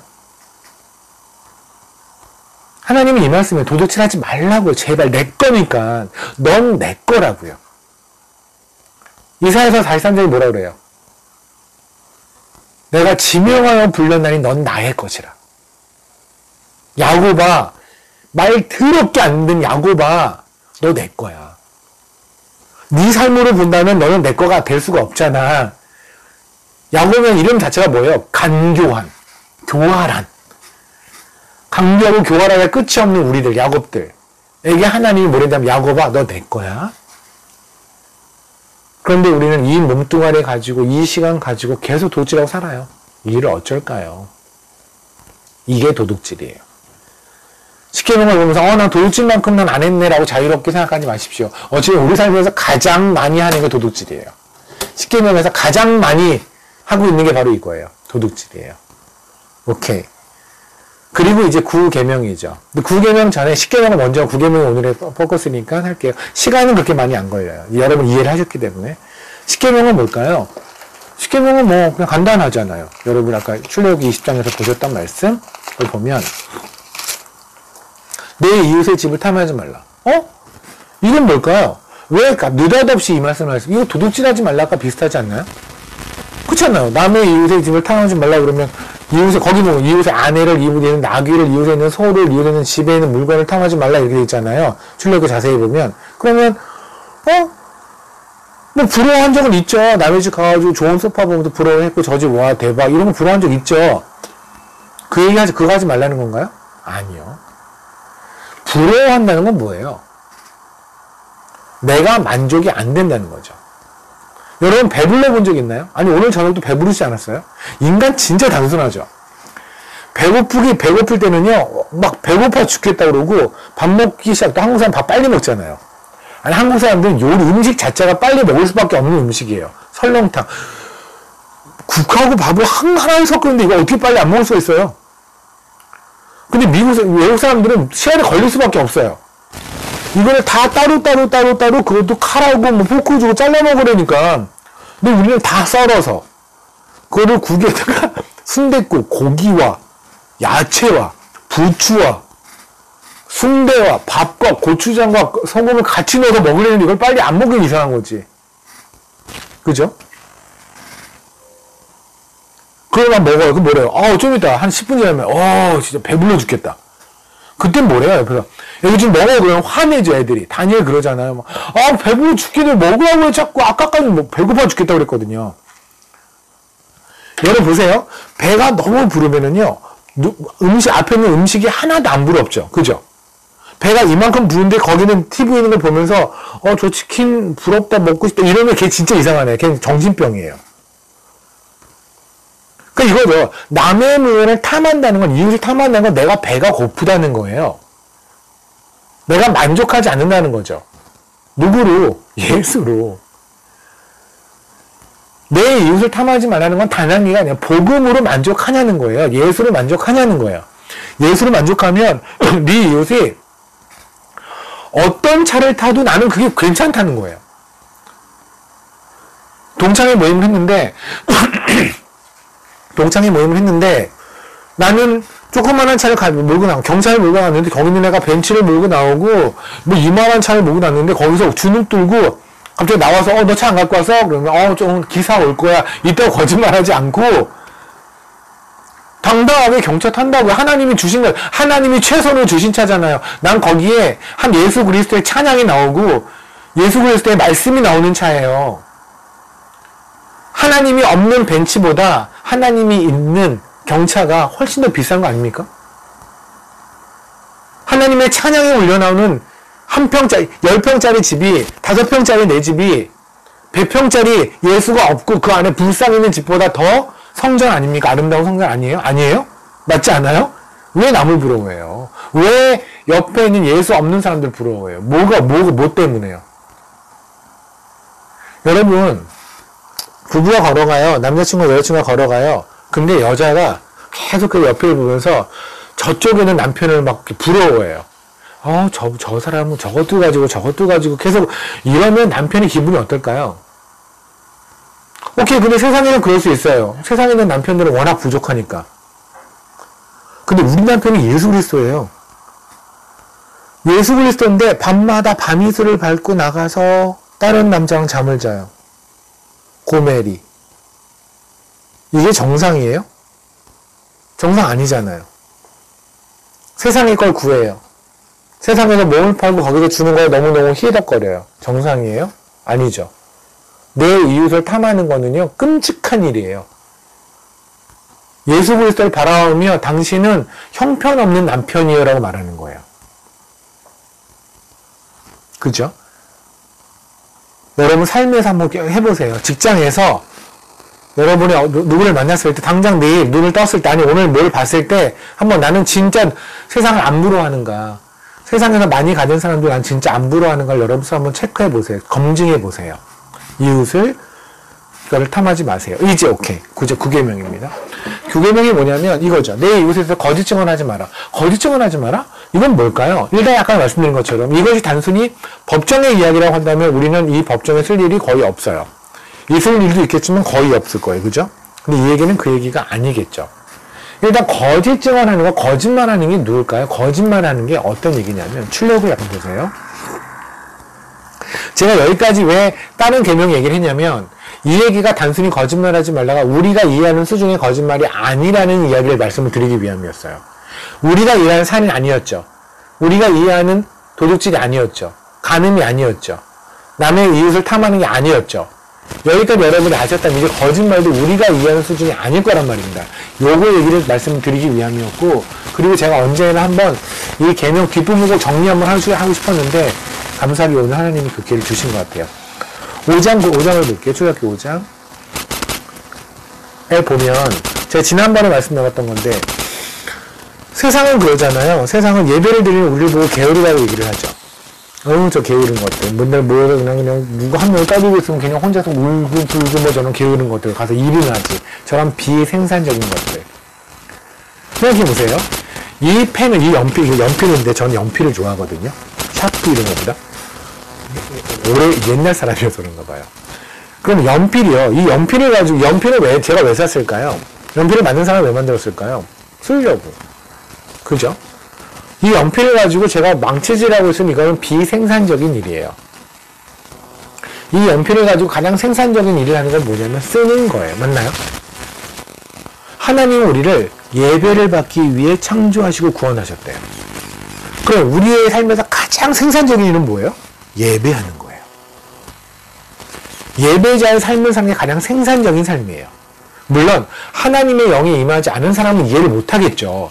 근데 바로가 뭐라고 그래? 8절에 그들이 전에 만든 벽돌 수요대로 그들에게 만들게 하고 감하지 말라. 그들이 게으름으로 비생산적임으로 소리질러 이르기를 우리가 가서 우리 하나님께 제사를 드리자 하나니. 쟤네는 하나님께 예배를 드린다고 한다. 그 비생산적으로 게으른 애들이야. 바로가 얘기하는 거예요. 우리는 이게 가장 생산적인 건데. 지금 이 시간이 우리 삶에서 가장 생산적인 일이에요. 이 시간이. 세상 사람이 보기에는 비생산적이지만 9절. 그 사람들의 노동을 무겁게 함으로 수고롭게 하여 그들로 거짓말을 듣지 않게. 그러면 바로한테 있을 거짓말은 뭐예요? 하나님이 선택한 백성들은 예배를 드리는 거고, 하나님을 예배하는 것이 가장 생산적이고 가장 복된 일이야. 이런 이야기를 바로는 거짓말을 생각하는 거죠. 맞지 않나요? 그러면 결국 그 얘기잖아요. 세상은 하나님이 없다? 하나님은 예배를 받을 만한 가치가 없다? 우리는 예배를 드리기 위해 우리는 구원받은 것이 아니다? 기타 등등등의 하나님의 모든 주장을 거짓말이라고 말하는 게 세상이고, 우리는 그들이 말하는 얘기가 거짓말이라고 말하는 게 우리의 주장이죠. 맞나요? 그러니까 우리는 하나님의 주장이 옳다고 말하는 거고, 그들은 하나님의 주장이 거짓말이라고 말하는 거예요. 이게 거짓말이에요. 하나님이 말씀하시는 거짓말은 뭐냐면요, 하나님이 없다고 말하는 거, 하나님이 틀렸다고 말하는 거. 그래도 보세요. 출력. 제 말이 지금 약간, 너무 좀 이게 과도한 것 같다고 생각할 수 있는데, 출력 23장을 보세요. 네, 보면, 이런 말씀이 있어요. 1절을 볼게요. 너희는 거짓된 풍설을 퍼뜨리지 말며 악인과 연합하여 위증하는 증인이 되지 마. 보세요. 거짓된 풍설, 거짓말이에요. 거짓된 풍설이 아니라 거짓말이에요. false report예요. 거짓된 레포트, 뭐죠? 보고서? 뭐 어떤 그런 이야기들. 거짓말하지 말라는 거예요. 근데 이 거짓말하는데 누구과 연합한대요? 악인과 연합하래요. 악인이 뭔데요? 하나님 안 믿는 자. 맞잖아요. 우리 중에 아직도 악인은 나쁜 일 하는 사람, 이렇게 생각하는 사람 우리 중에는 없잖아요. 우리는 악인은 하나님을 안 믿는 자, 은혜를 안 받은 자, 의인은 하나님 은혜를 받은 자. 맞죠? 그러면 하나님을 안 믿는 자, 하나님을 인정하지 않는 악인과 연합해서 위증하지 말라고요. 위증이 뭔데요? 거짓말하는 거. 어떤 거짓말? 악인이 하는 거짓말이 뭔데요? 바로가 얘기했던 거. 하나님 없다. 이해되십니까? 그러니까 거짓말은 우리가 맛없는 음식을 맛있다고 말하거나, 안 이쁜데 이쁘다고 말하거나, 내지는 그냥 위기를 모면하기 위해서 살짝 얘기하는 이런 거짓말이 얘기하는 게 아니라고요. 성경에서 말씀해. 물론 그런 거짓말도 안 하면 좋죠. 안 해야 하지요. 그죠? 하지만 하나님의 밑줄 하이라이트를 치시는 거는 그쪽 부분이 아니란 말입니다. 또 우리는 희한하게 애들한테 그러죠. 하나님이 성경에서 거짓말하지 말랬잖아. 거짓말하지 마! 라고 가르쳐 놓고는 본인은 하나님이 없다고 생각하고 사는 거예요. 그렇지 않아요? 하나님이 전능한다고 까먹어요.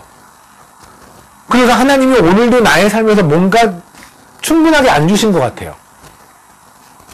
하나님이 나의 삶에 최선을 안 하신 것 같아요. 하나님은 오늘도 전지전능하시거든요.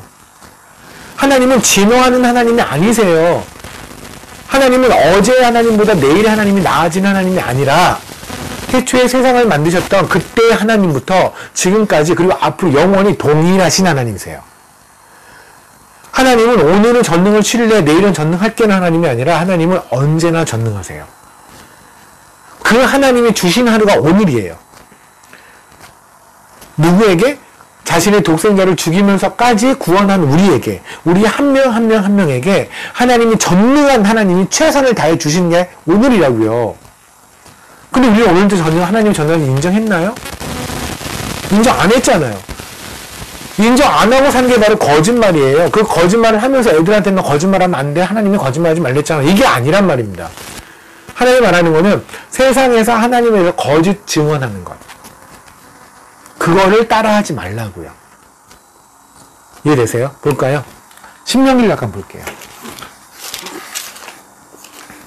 신명기 32장을 보면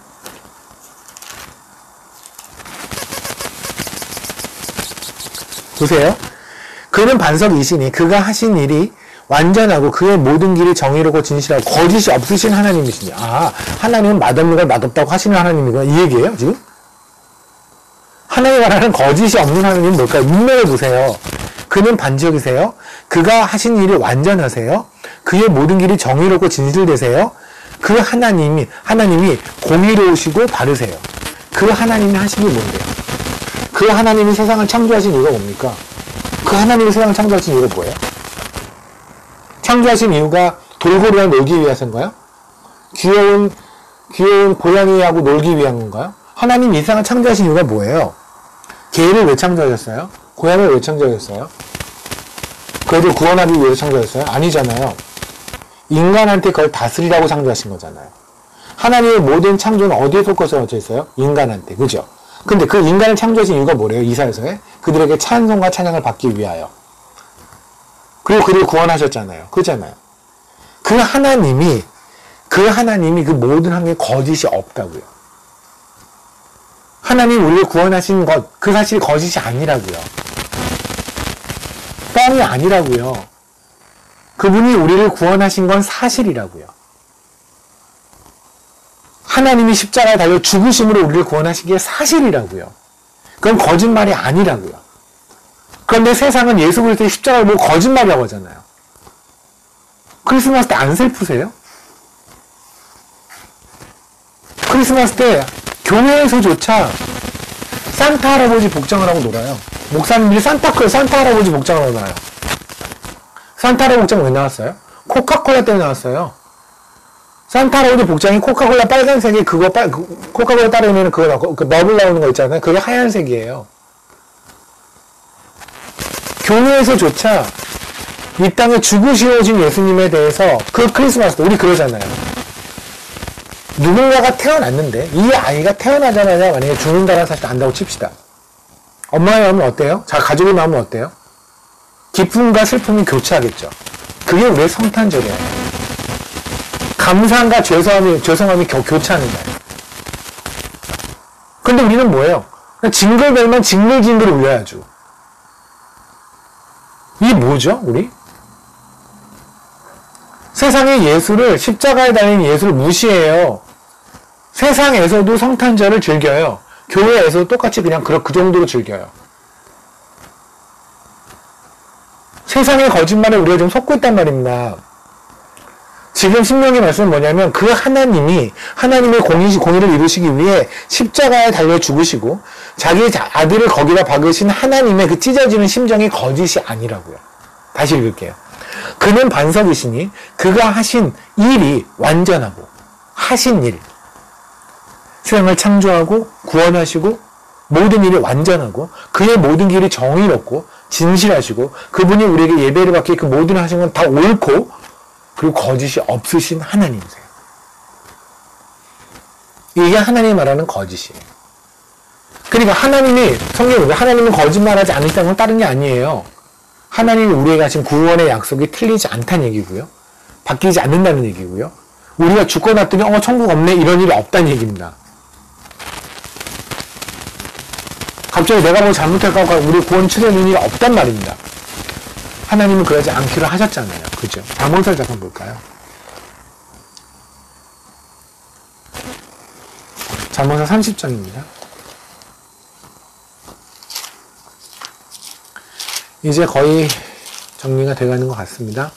잠언 30장 6절에 보면 너는 그의 말씀에 더하지 말라. 그의 말씀인데요. 하나님 말씀에 더하지 말라고요. 더하지 말라는 건 빼지도 말라는 얘기죠. 냅두라는 걸 말씀은 그냥 냅두라고요.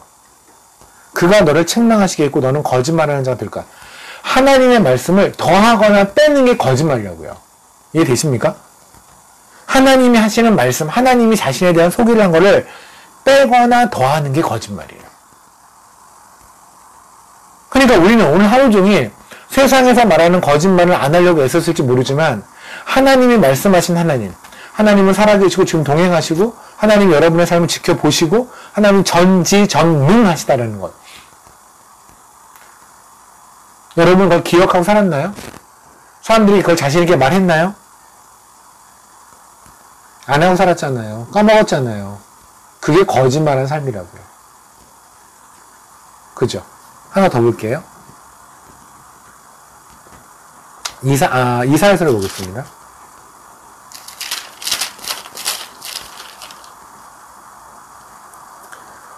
이사야 30장입니다. 9절. 되죠? 이는 패역한 백성이요. 거짓말하는 자식들이요. 그럼 당시 이스라엘 백성은 다 거짓말을 했을까요? 학교 안 갔는데 학교 갔다고 얘기하고, 안 아픈데 아프다고 그러고, 뭐, 결석하고, 뭐, 이런 백성들이었어요. 전부 다. 그래서 거짓말하는 백성이라고 그럴까요? 뭐를 거짓말했다는 거예요?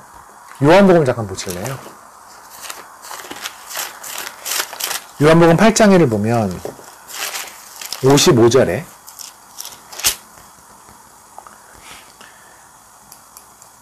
너희는 그를 알지 못하되 나는 아노니 만일 내가 알지 못한다 하면 나도 너희같이 거짓말쟁이가 되리라. 나는 그를 알고 또 그의 말씀을 지키노라. 아멘. 그죠? 거짓말쟁이가 뭐예요? 하나님이 없다고 말하는 거. 그래서 뭐라고 그래? 마귀를 거짓말쟁이라고 하죠. 우리는 뭐예요? 마귀의 자식들. 마귀가 하는 게 뭐예요? 마귀가 하는 게 학교 가기 싫어서 아프다고 말하는 게 마귀가 하는 짓인가요? 물론 그것도 마귀가 하는 짓이겠죠. 근데 마귀가 하는 진짜 하는 짓은 뭐예요? 하나님 부인하게 하는 거 아닌가요? 하나님 없다고 말하는 거 아닌가요? 그게 그래서 하나님 뭐래요? 마귀는 거짓말쟁이라. 그게 바로 거짓말이에요. 그럼 보세요, 이제. 9계명은 뭐였냐면, 내 이웃에 대해서 거짓 증언하지 말라고 돼 있어요. 맞죠? 이상하다. 그러면 거짓말에게 만약에 하나님에 대한 것을 거짓말하지 말라고 하면 하나님에 대해서 거짓 증언하지 말라 이러는데 내 이웃에 대해서 거짓 증언하지 말라는 건 뭘까요? 이거예요. 간단해요. 하나님은 다니엘에게 너는 안전해 라고 말씀하셨어요. 근데 제가 다니엘 너는 안전하지 않아 라고 말하면 이게 거짓 증언이에요. 이해되십니까? 너는 이제 괜찮아. 너는 이제 노아의 방주에 들어왔잖아. 예수의 방주에 들어왔잖아. 너는 이제 안심해도 돼.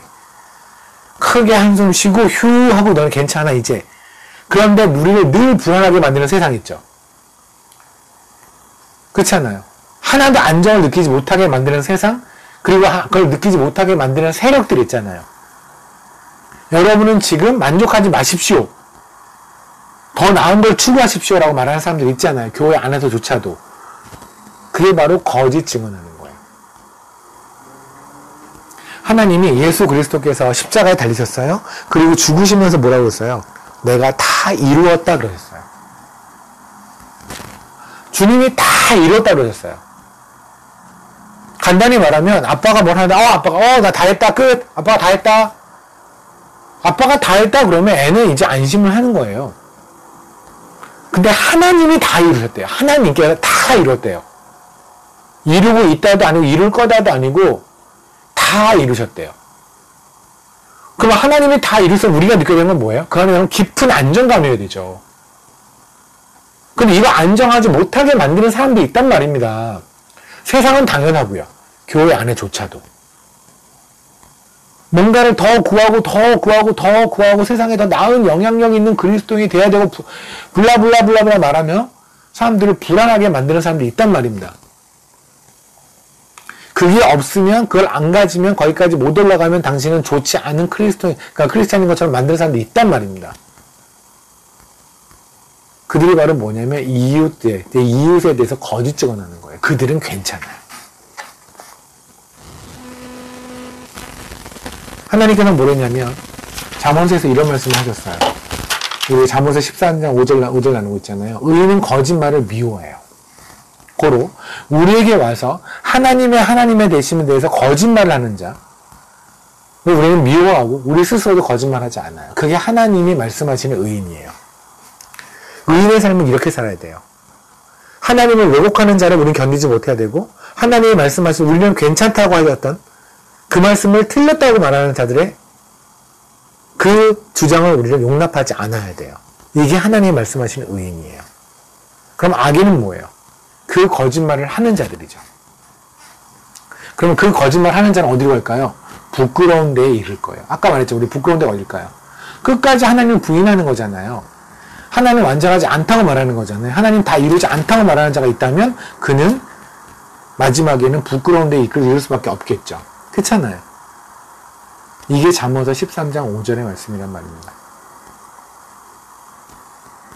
사실 한 줄의 말씀이지만 의인은 거짓말을 미워하는 악인은 행위가 흉악하여 부끄러운데 이런 일이라고 하는 그냥 한 줄의 말씀 같지만 이 안에서 하나님이 하시고 싶은 얘기는 하나님께서 가슴을 치며 우리에게 전하고 싶은 얘기가 있을 거예요. 너희는 참 말귀를 첫 번째 못 알아듣는다. 그죠? 그리고 두 번째는 너희는 참 니네 유리한 대로 성경을 해석한다. 오늘도 니네는 거짓말하지 않았다라고? 니네는 오늘도 도둑질하지 않았다고? 오늘도 간음하지 않았다고? 오늘도 살인하지 않았다고?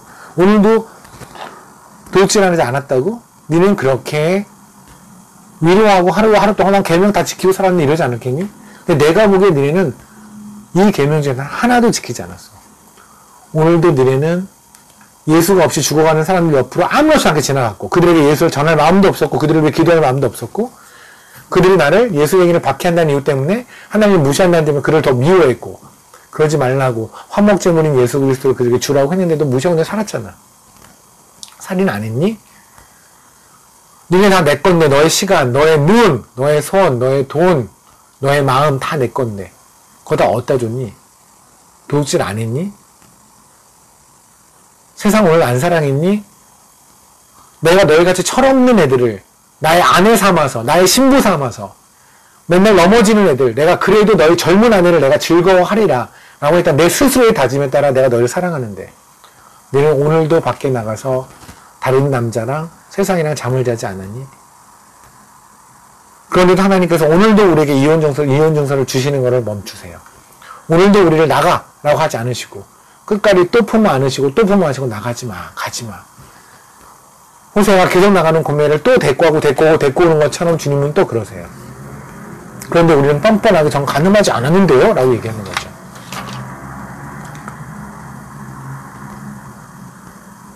우리는 이웃의 물건을 탐하지 않았다고. 우리가 무슨 이웃의 물건을 탐했어요? 우리는 그런 짓 안 해요. 아니요.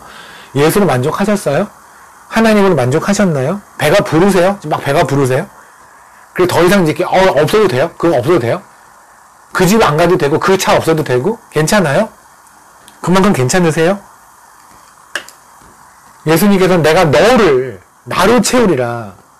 입을 열라 크게 열라 내가 너를 채우리라.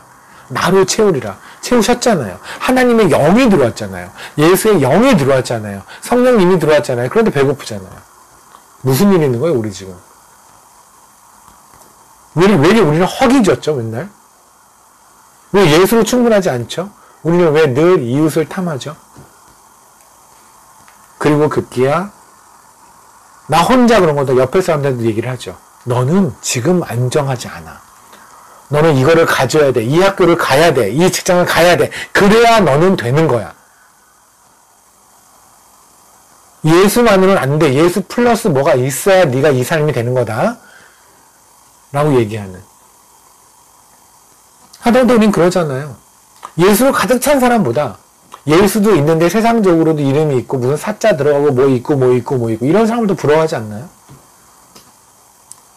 우리는 여전히 그게 옳다라고 생각하는 거짓 증언, 이웃에 대해서 내 스스로에 대해서 이웃에 대해서 거짓 증언하는 사람들일 겁니다. 안타깝게도. 우리가 이웃에 대해서 서로에 대해서 거짓 증언을 합시다. 이제 제 눈앞에 최은호 집사님이 쫄딱 망했을 때 최은호 집사님이 쫄딱 망해서 땅을 치면서 올 때 우리는 모두 모여서 집사님에게 가서 집사님 예수 있잖아요. 집사님은 이 땅에서 가장 성공한 사람이에요. 라고 말하는 사람이 될 겁니다. 되어야 합니다. 제가 몸이 너무 아파서 죽어가면서 저 너무너무 두려워요 라고 할 때 여러분 저한테 말씀하세요.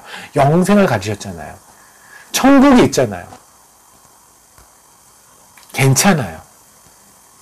지금 두려울 수 있지만 좀만 지나면 주님 만나실 거예요. 라고 말해주세요. 이 땅에서 하루 더 사는 게 생명 연장을 하는 게 비피더스의 꿈이 진짜 꿈이 아니라고 알려주세요. 예수의 꿈이 진짜 꿈이라고 알려주세요. 그게 거짓 증언 안 하는 거예요. 저도 여러분에게 거짓 증언 하지 않겠습니다. 여러분도 저에게 거짓 증언 하지 마십시오.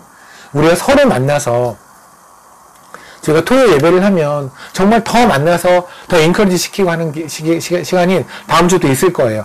있을 거라고 좀 믿는데 만나서 같이 힘든 거 얘기하자고요. 솔직하게 고백하자고. 제 이래서 힘들어요 라고 얘기하면 저희가 다 같이 기도할게요. 다 같이 하다못해 순댓국이라도 같이 먹으면서 얘기하자고요. 괜찮아요 우리. 예수 있잖아요 라고 서로 파이팅 해줍시다. 거짓말 하지 맙시다. 안 괜찮다고 하지 맙시다. 안 괜찮지 않잖아요. 우리 되게 괜찮잖아요. 괜찮으신 여러분을 축복합니다. 괜찮은 저를 여러분도 축복해 주길 소망합니다. 기도합시다. 주님 감사합니다. 저의 삶을 아주 괜찮게 만들어 주시면 감사합니다. 저희가 서로에게 더욱더 괜찮음을 선포하고 알려주고 기억나게 하는 자들로 살게 해주십시오. 거짓말을 하지 않는 자, 거짓말하지 않는 자로 살게 해주십시오. 그렇게 하실 주님을 기대합니다. 예수님 이름으로 기도드렸습니다.